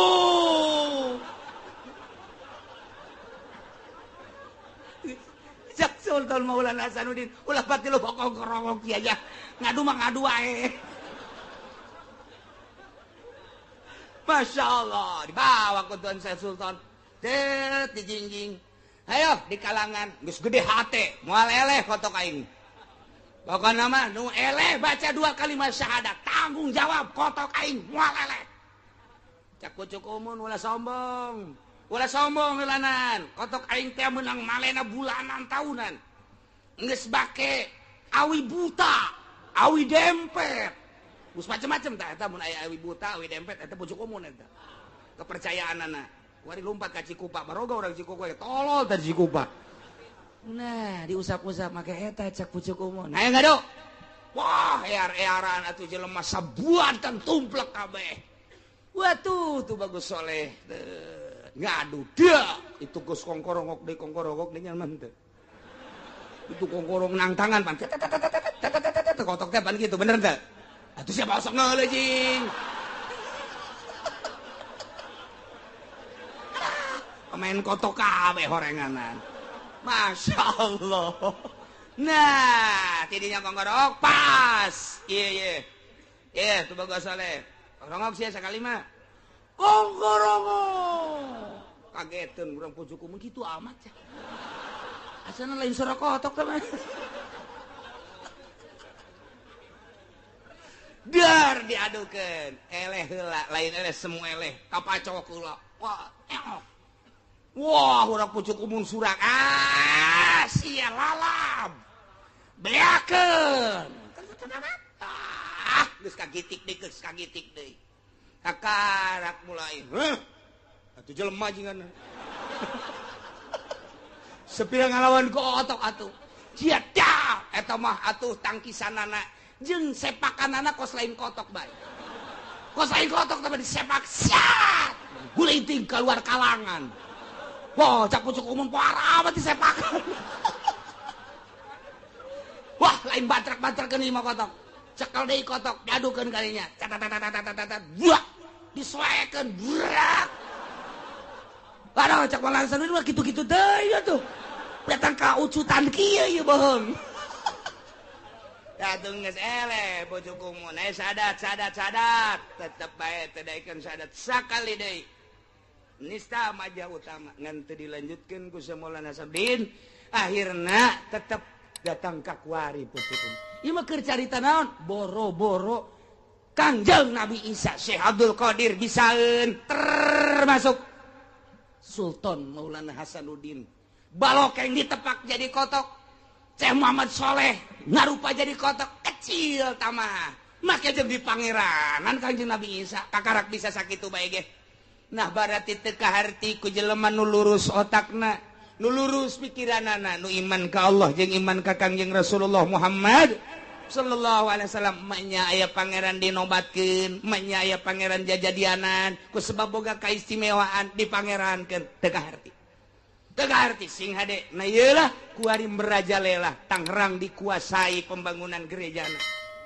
Sing hade geus urang tingali di Sumarekon, tinggali di BSD, di berbagai daerah gereja maruncul. Padahal bupati na muslim. Padahal DPR na muslim mayoritas. Padahal camat na mukmin jeung muslim. Padahal lurah na muslim. Tapi kok tanda tangan nyana teh waniun 10-20 juta atau mobil ratus-ratus juta awakna dek dibeuleuh di neraka jahanam. Inggis amat aing boga lurah kitu. Inggis amat aing boga bupati kos kitu. Inggis amat boga gubernur kos kitu. Naon bedana tuh gubernur muslim jeung lain muslim? Mantak naon atuh bedakeun saeutik. Cenah kan demokrasi. Deuleuh heula lokasina geus memungkinkeun apa henteu. Harus ada izin warga yang betul-betul sudah mayoritas Kristen. Ieu mah di tengah-tengah muslim nyeun gereja teu kaharti aing mah. Duit lumayan, sia kabita ku duit di dunia bisa meuli mobil Avanza, bisa meuli mobil Innova, bisa meuli mobil Mercy, Baby Ben, Volvo, Lexus dan lain sebagainya. Sabarageunana mobil sia dikelebokeun di neraka, dipanggang sia bupati. Dipanggang sia camat, dipanggang sia lurah. Deuleuh ku sia tah ngerecekna. Sate, awak sia bakal leuwih tibatan sate ngerecekna. Ridho dengan ayana agama luar Islam. Na'udzubillah min dzalik kumaha mun anak urang. Na'udzubillah min dzalik. Mentak sing hade ajikeun anak urang ke nama santren kuari mah lain lalawar hese ngandelkeun birokrasi pemerintah hese luar biasa. Geus kuari mah urang pa bisa-bisa lantaran duit dan lumayan ti Roma duit datang ke Indonesia luar biasa. Ti Vatikan datang ka dieu luar biasa. Eleh debat nyana melalui birokrasi. Logor anu luar biasa. Nah ieu mah geus teu bisa disimpen disumput salindung. Tapi tetep bae di mana aya nu neuk ngabangun perjuangkeun batur ye memperjuangkeun hayang atuh urang memperjuangkeun mumpu mantak naon. Nyana di tengah-tengah urang berjuang supaya jadi atuh mantak naon. Urang nu mayoritas berjuang supaya ulah. Atuh gitu bae aduh berjuang datang ka lurah, datang ka camat. Nah lamun ti ditu camat dibere duit deuk tanda tangan urang bere golok. Mat, kada lu sia. Naon ieu? Golok. Paranti naon ieu? Paranti masjid kotok embe. Wah ieu paranti masjid naon? Cek camat ulah sok kitu. Gugurkeun tanda tangan. Golok nyangsang sia ieu. Teu nyaho aing turunan naon kitu ngaranna tah.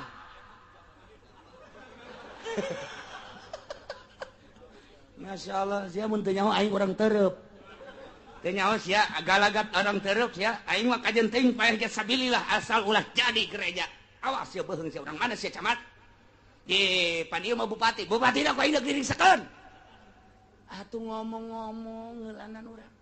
Jang naon kajawaraan teh tah kos kitu. Ai di pabrik ku tutang ketenteng.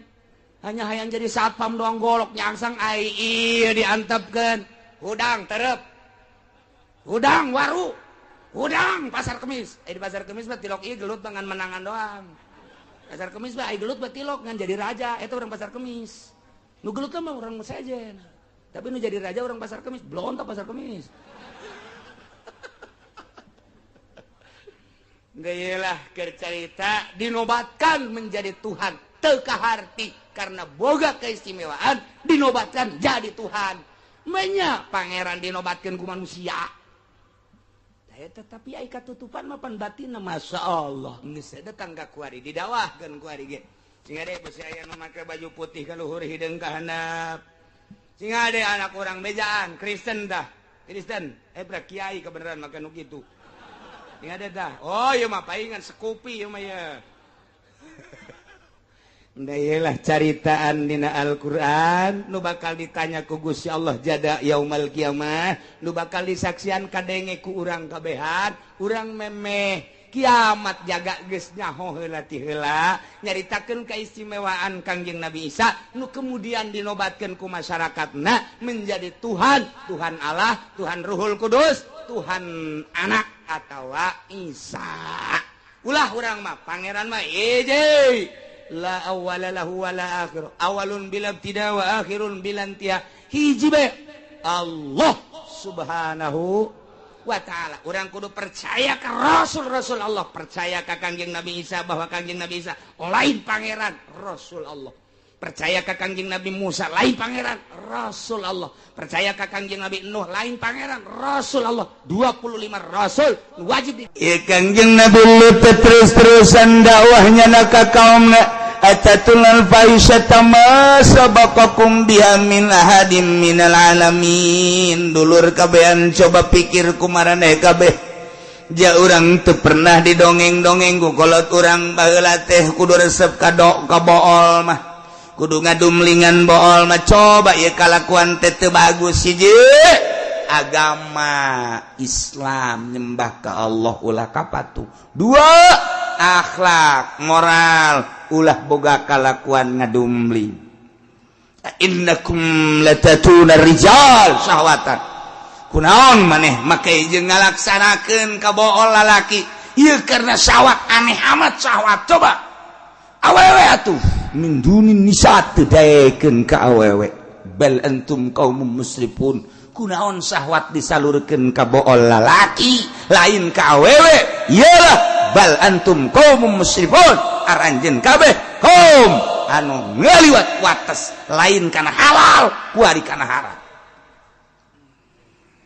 di opat kota nu tadi dicaritakeun gegedena mati Sodom eta teh terus bae kepala-kepala kapilah teh musyawarah lantaran ieu aya hiji manusia nu ngaran Nabi Lut nyana mengklaim dirina bahwa dirina nabi bahkan nyana teh diutus ku Gusti Allah jadi rasul ieu teh urang deuk ngarobah tatanan kahirupan urang kaladatan urang anu urang geus aya dina kanikmatan yeuh kuari kabehan kaum teh 90% nyana resepna ngadumling masya Allah bisa bos gitu aneh lamun orang nyaritakeun aneh nganahan-nahannya koresepnya nahanya koresepnya padahal makalakuan haram lain eta bae di urang bae kuari korupsi menjadi-jadi urang teu nganahan-naha ketika dinahan-nahan nyana sisirian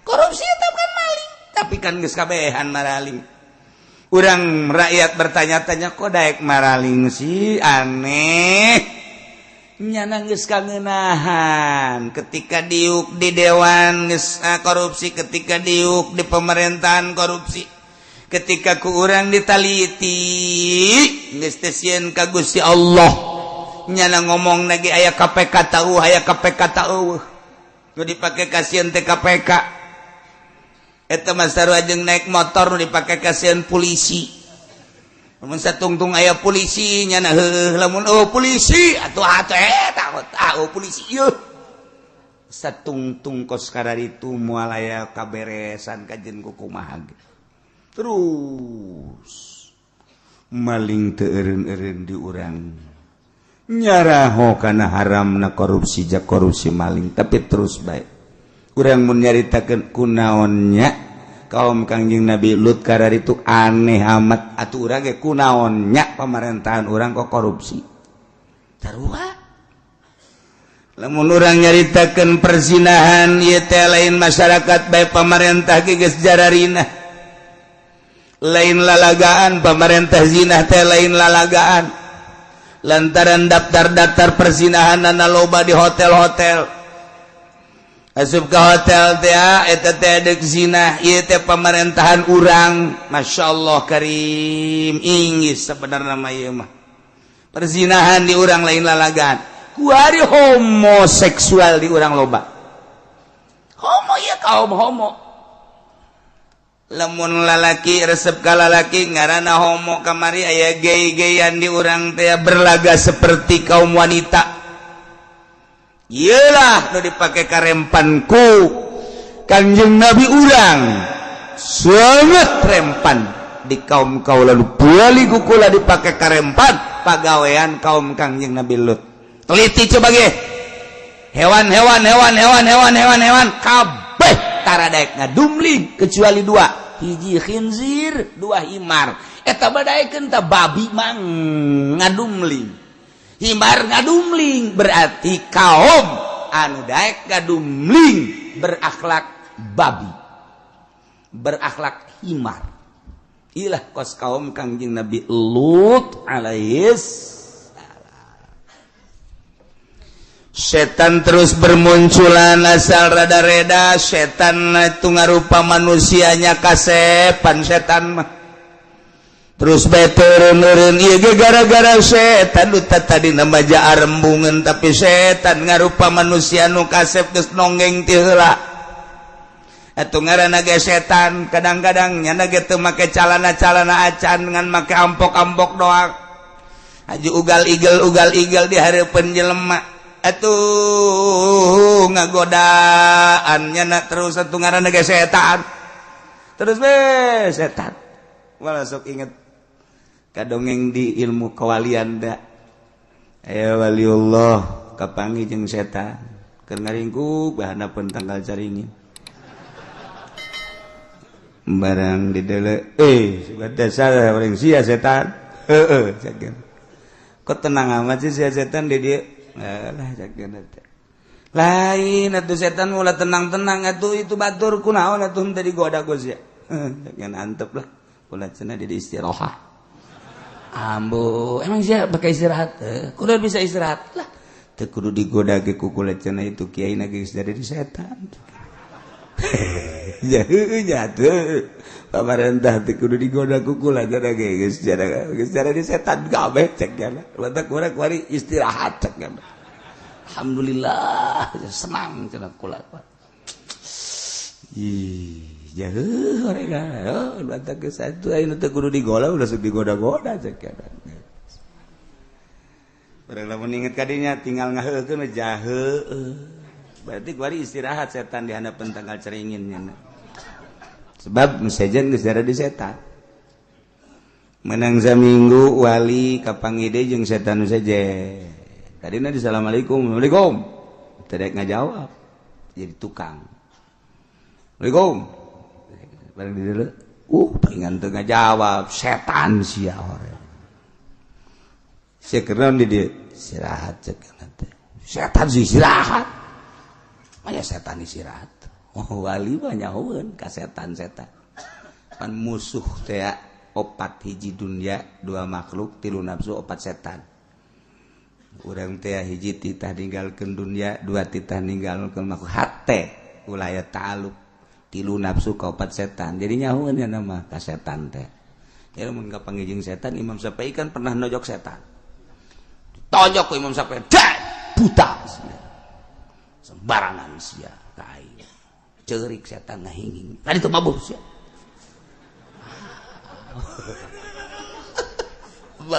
budak bisa nojok setan urang mah kuari setan teh anak baranakan di hate urang ente pernah dikaluarkeun setan di jero hate malah mah jadi peternakan setan di jero hate teh dikembang biakeun geus anakan anakna geus anakan diincu berarti incu geus anakan deui naon tangaranna uyut geus loba jasa geus teu bahi di dieu ge pas sedak-sedak cek nya ieu urang nyieun RSSS di jero hate Ima ya setan sia kunaon istirahat di dieu kunaon teu ngagoda kula ngagoda kiai itu tuh seseleh jasa caknya seseleh jasa waduh datang ke kuari terus we diuntit ku kaula digoda ku kredit teu daek digoda ku televisi teu daek digoda ku HP teu daek digoda ku bunga bank teu daek digoda ku macem-macem teu daek poh tak mah kiai pohara jasa kula datang ka seseleh nu mantak kula ieu keur ngalamun bae di handapeun tangkal beringin caknya na ieu beusi dipanggil ku atasan kula kumaha sia ngagoda kiai eta sukses apa henteu kula keur istirahat lain sa istirahatna unggal poe ngagoda kiai eta teu bisa bingung kula cak coba-coba minta solusi tolong solusi segala naon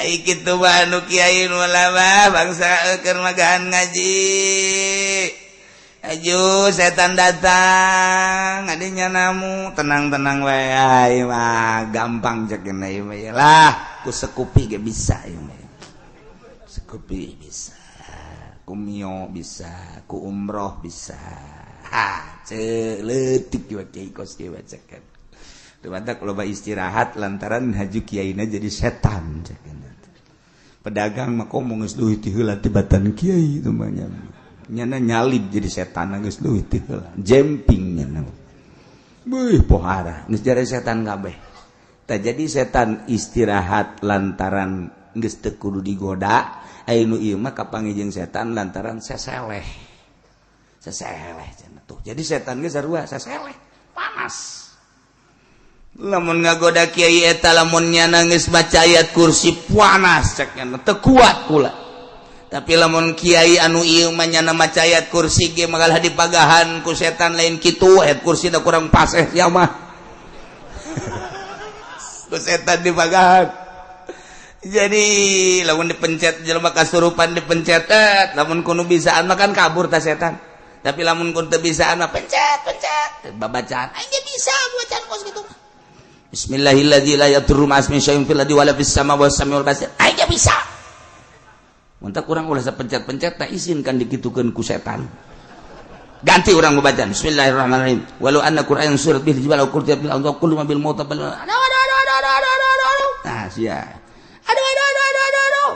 Walau anna Qur'an bil jibal pencet. Teu karasa. Sial da setan. Tiga rasa masuk ke pencet-pencet tak si adek setan lebih hebat mentaknya setan teu sieun sebab naon babacaan urang nangan di tikoro doang teu datang ka golbu jin mentak urang auzubillahi minasyaitonir rajim kuduna mah pan setan indit ya mah setan ngabaturan urang babaturan jeung urang ta eta setan ieu di zaman Kangjeng Nabi Lut setan teh ngabatur jeung masyarakat ngarupa setan ngarupa manusia lamun sepi pasaran setan nararonggeng ya Allah ya Rabbi ketua-ketua kopila teh ayeuna musyawarah di mana-mana ieu teh kumaha urusan Lut ngaganggu karena kestabilan jeung kalazatan kangenahan hirup urang numanta timbul keputusan hasil musyawarah tina para ketua kafilah wa maka jawab qaumihi illa an qalu akhrijuhum min qaryatikum innahum unasun yatatahharun. Taya deui jawaban kaum Kangjeng Nabi Lut illa an qalu kecuali nya ngararomong gas ulah samatkan niaya ieu ulah datang ka ngaganggu kastabilan kagunaan urang akhrijuhum usir Lut. jeung penganut Lut usir min qaryatikum ti kampung maraneh kabeh innahum unasun yatatahharun eta Lut jeung pengikut-pengikutna manusia anu berlaga suci bohong nyana teresep kalalaki resep kajen kukumaha ge nyana anggus mensuci-suci diri nyana anggus kaku-kaku nyucikeun dere gas lamun bener kos kitu usir ku urang ya Allah ya Rabbi eta rasul dek diusir Rasul eta kepada dek diusir Masya Allah mulai kuari dek ngondisi-ngondisikan tentang pengusiran Kangjeng Nabi Lut kumaha carana aya pembekotan di kota Amur di kota Amir di kota anu sejen teh mutapikat kitu keneh na ieu teh ulah datang ka sing hade isme Lut ngaganggu ka urang sedengkeun Kangjeng Nabi Lut bacicing teh ti Sodom. Nah di Sodom iyalah mulai dikondisikan pengusiran Lut beserta kaum-kaum nu anut ke Kangjeng Nabi Lut kaum Urdun nu aya di Yordan dek ngusir Kangjeng Nabi Lut lantaran dakwah nak kabina-bina Masya Allah nu baraheula teh kos kitu kumaha kelanjutanana ieu sementara Kangjeng Nabi Lut terus dakwah ngadakwakeun akhlakul karimah sementara kaum nu aya di negara Yordan di Sodom teh geus benci terhadap Kangjeng Nabi Lut kumaha teu nyambung antara Kangjeng Nabi Lut jeung kaumna maka kelanjutanana fa anjaynahu wa ahlahu illa imra'atah wallahu a'lam bissawab riwayatkeun opana Sayyidatah Sakinah satuhurna Gusti Siti Sakinah Ukhtal Husain nyatane dulur wadon Sidina Husain akhrajat iku metu ya Sayyidah Sakinah metuakeun rasaha ing Sayyidah Sakinah minal khaba'is saking khemah Okol jamalin dalam sadukuring ontawan syadat lan gawe singiran Sayyidah Sakinah tegul haleng ucap ya Sayyidah Sakinah madza taquluna in qala nabiyyu lakum madza fa'altum wa antum akhirul umami Maza ing apa suwiji-wiji takulu nangal ucap sira kabeh in kolon nabi lamun ucap sapa Kangjeng Nabi lakum kada sira kabeh maza fa'altum ing apa suwiji-wiji migawe sira kabeh wa antum lautai sira kabeh akhirul umamiku akhir pirang-pirang umat Itrati wa bi ahli bada muftakidi minhum sa'ar wa minhum duriju bidamin bi'atrati bi'itrati kalawan turunan insut tababaun mudababaun mustafilun fa'ilun Mustafilun fa'ilun Mustafilun fa'ilun Mustafilun fa'ilun ayat not nasalu temenang sambarang lamun rojas mustafilun mustafilun mustafilun mustafilun mustafilun mustafilun rojas disebut bargong sereng cek santri mah di kuku mah bisa baik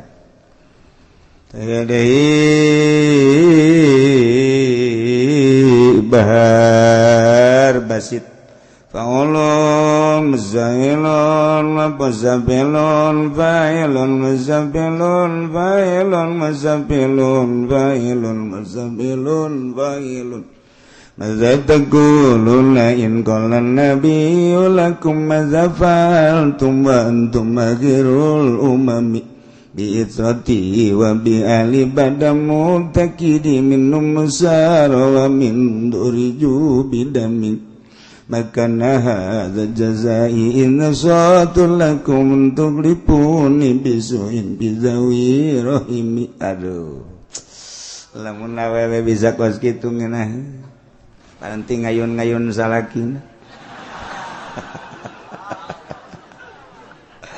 aduh enak bitati kalawan turunan ingsun nabi ahlilan kalawan ingsun dalam sawsede mubtakidi kesepen ingsun minum usara ikut tetap setengah saking itrati utawi dan tawan wa minhum duriju lan saking itrati duriju den lamokotan itrati ibidamin kalawan getih maka zawaran apa iki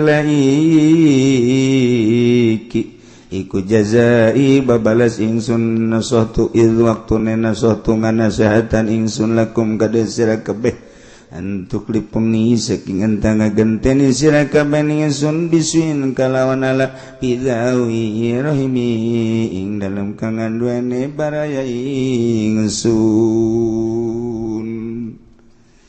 Sayyidina Husain dibunuh terjadilah Karbala gempar dunia boga dulur ngaranna Sayyidah Sakinah anu dunia saat eta ngalengis cerik terutama Madinah Mekah careurik kabeh sebab sirahna teh dipakai main bola di alung-alung nu manta kuari jelema main bola teh akibat awal ngahinakeun ka Sayyidina Husain terus berkelanjutan kuari urang lamun leuleus sasakala main bola ti dinya nu manta kuari nyeri rarasaan lamun urang leuleus nu main bola kulantaran teu nyaho ka sasakalana tu kuari maja kiai ge penting teh nonton main bola Ustad mah komo ja kiai na ge nonton main bola pedagang mah geus ti heula pamarentah mah malah manya nama duitan teh naon gara-garana naon tuh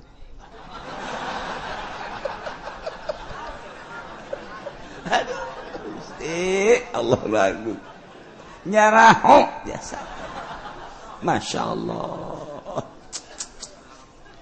dekumaha lalakona coba yuk urang lamun nyaritakeun keistimewaan Syekh Abu Hasan Asyadzili Syekh Abu Hasan Asyadzili teh nyana teh kapan boga guruna saha Imam Syekh Athaillah Syekh Athaillah teh guruna saha Imam Marusi As-Sekandari Syekh Abu Hasan Asyadzili lahir teh panehanana mah di Maroko Maghribi nyana ngaguru setelah ngaguru seakan-akan diperintah ku guru kita kanu nurut geus teh loba tuwar-tawarnya nama antar negara ku guruna teh Mesir berangkat geus ti Mesir Yordan berangkat Yordan terus Maroko berangkat balik deui kuari ka Palestina balik deui Yordan Mesir terus baik dalam rangka wusul ilallah nyana hirup kumaha petunjuk guru setelah nyana dilepas ku guru amanat guru ngan sakadar sakieu amanat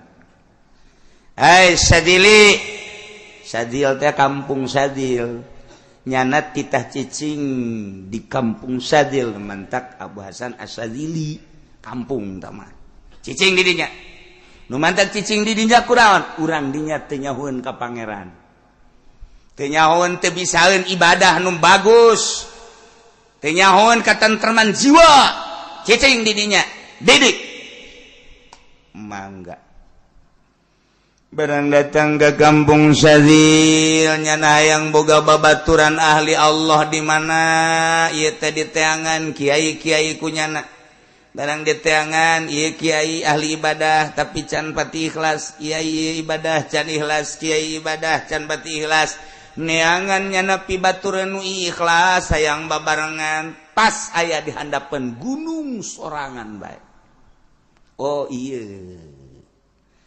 iya hebat dia. Di samping eta cek aing dik didinya ngaguru deui. Terus jana ngabaturan ibadah ka Gusti Allah, duaan. Sanggeusna duaan sesuai jeung perintah guru kita ngembangkeun agama di kampung Sadil, dakwah. Amanatna ti guruna sia opat jeung opat. Nu opat hiji cinta, hiji be Allah. Ulah aya cinta salian Allah. Dua ridho keputusan Allah jeung aturan Allah. Ulah neangan ridho makhluk manusia ulah. Tilu tapa tina dunia zuhud ulah aya sabakatul hiber acan di jero hate sia resep kana dunia. Opat tawakal tu Allah, tawakal ka Gusti Allah. Cekal eta cicing di mana bae. Nu opat deui laksanakeun kewajiban Gusti Allah, ira bae. Jauhan larangan Allah, paharaman Allah.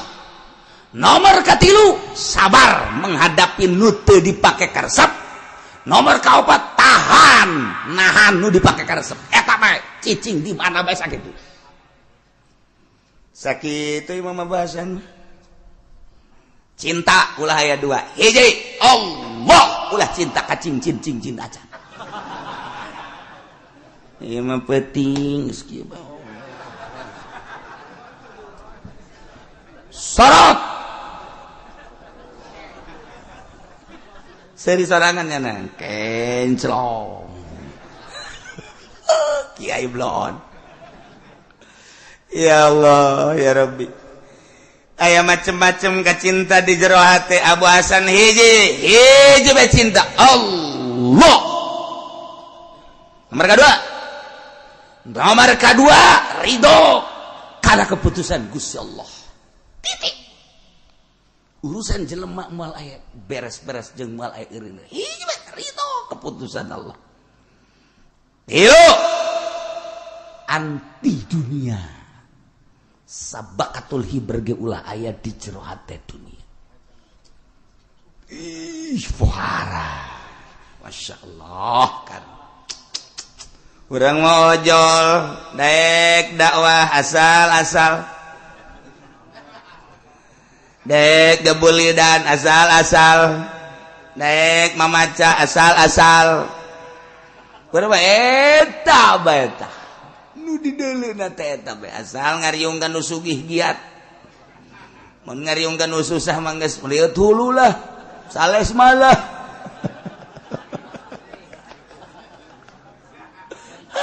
Masya Allah gari. Itu nomor keempat tawakal pasrahkeun diri ka Gusti Allah. Ya, kayak opat deui. Laksanakeun seluruh kewajiban Allah. Andai kata kudu nyawa tarohana, taroh. Dua, jauhan larangan Allah, paharaman Allah. Singkirkeun. Opat, tilu, sabar menghadapi nu teu dipake karesep. Naon nu dipake karesep sabaran. Urang embung sabar. Nomor kaopat berat deui bae nahan mu urang hayang.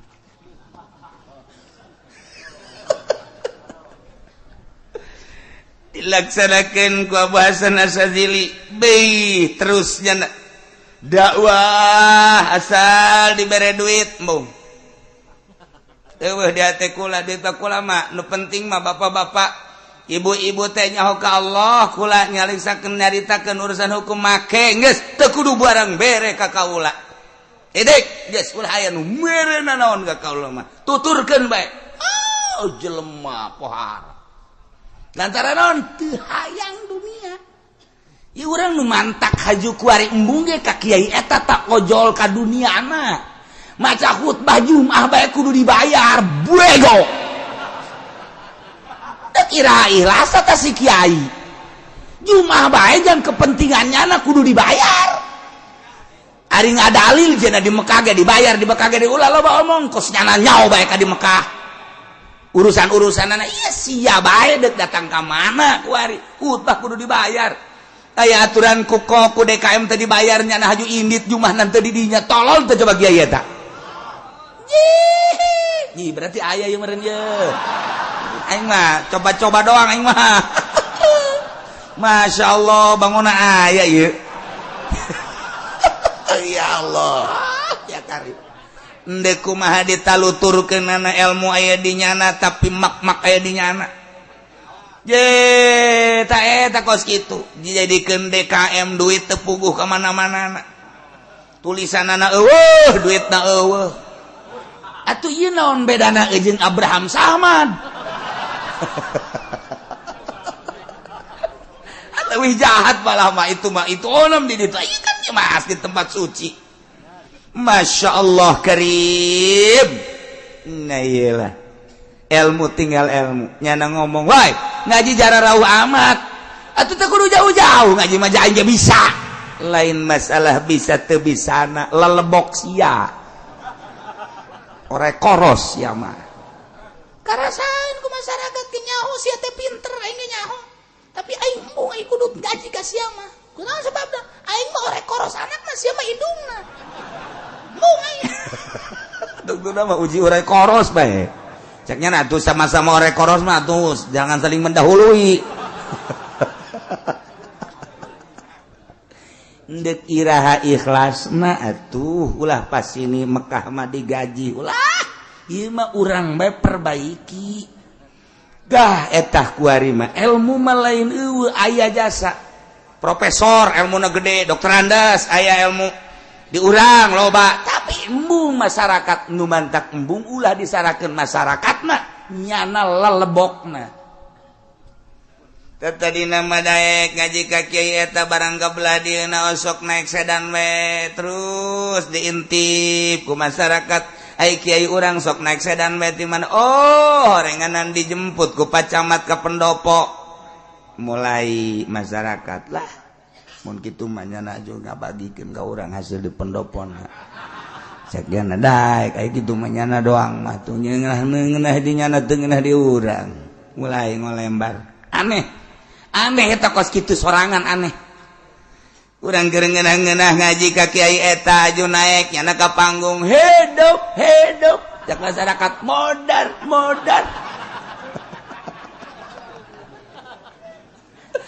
aja masyarakat embung aing embung aja ka nyana embung kunaon teu aing hate aing embung ulah disalahkeun masyarakat nyanana akhlakna kecenderungan hatena geus lain ka Allah tapi ka seseorang kasih eta boleh salah nyana geus ngomong bae disapeker dulur atuh kadana nu jauh mah nu deket-deket atuh ngaji ieu ka dieu ieu kudu boga kaisin jelema mah teu ngaji mah sia deh ceknya nanti teu ngaji mangke dikanarakakeun di masyarakat ngomong nu ngaji ge can puguh teu ka sorga can puguh ka sorga nu ngajina ge nu bagahan bawa ka neraka endahan kitu masyarakat blow on teh masyarakat blow on masyarakat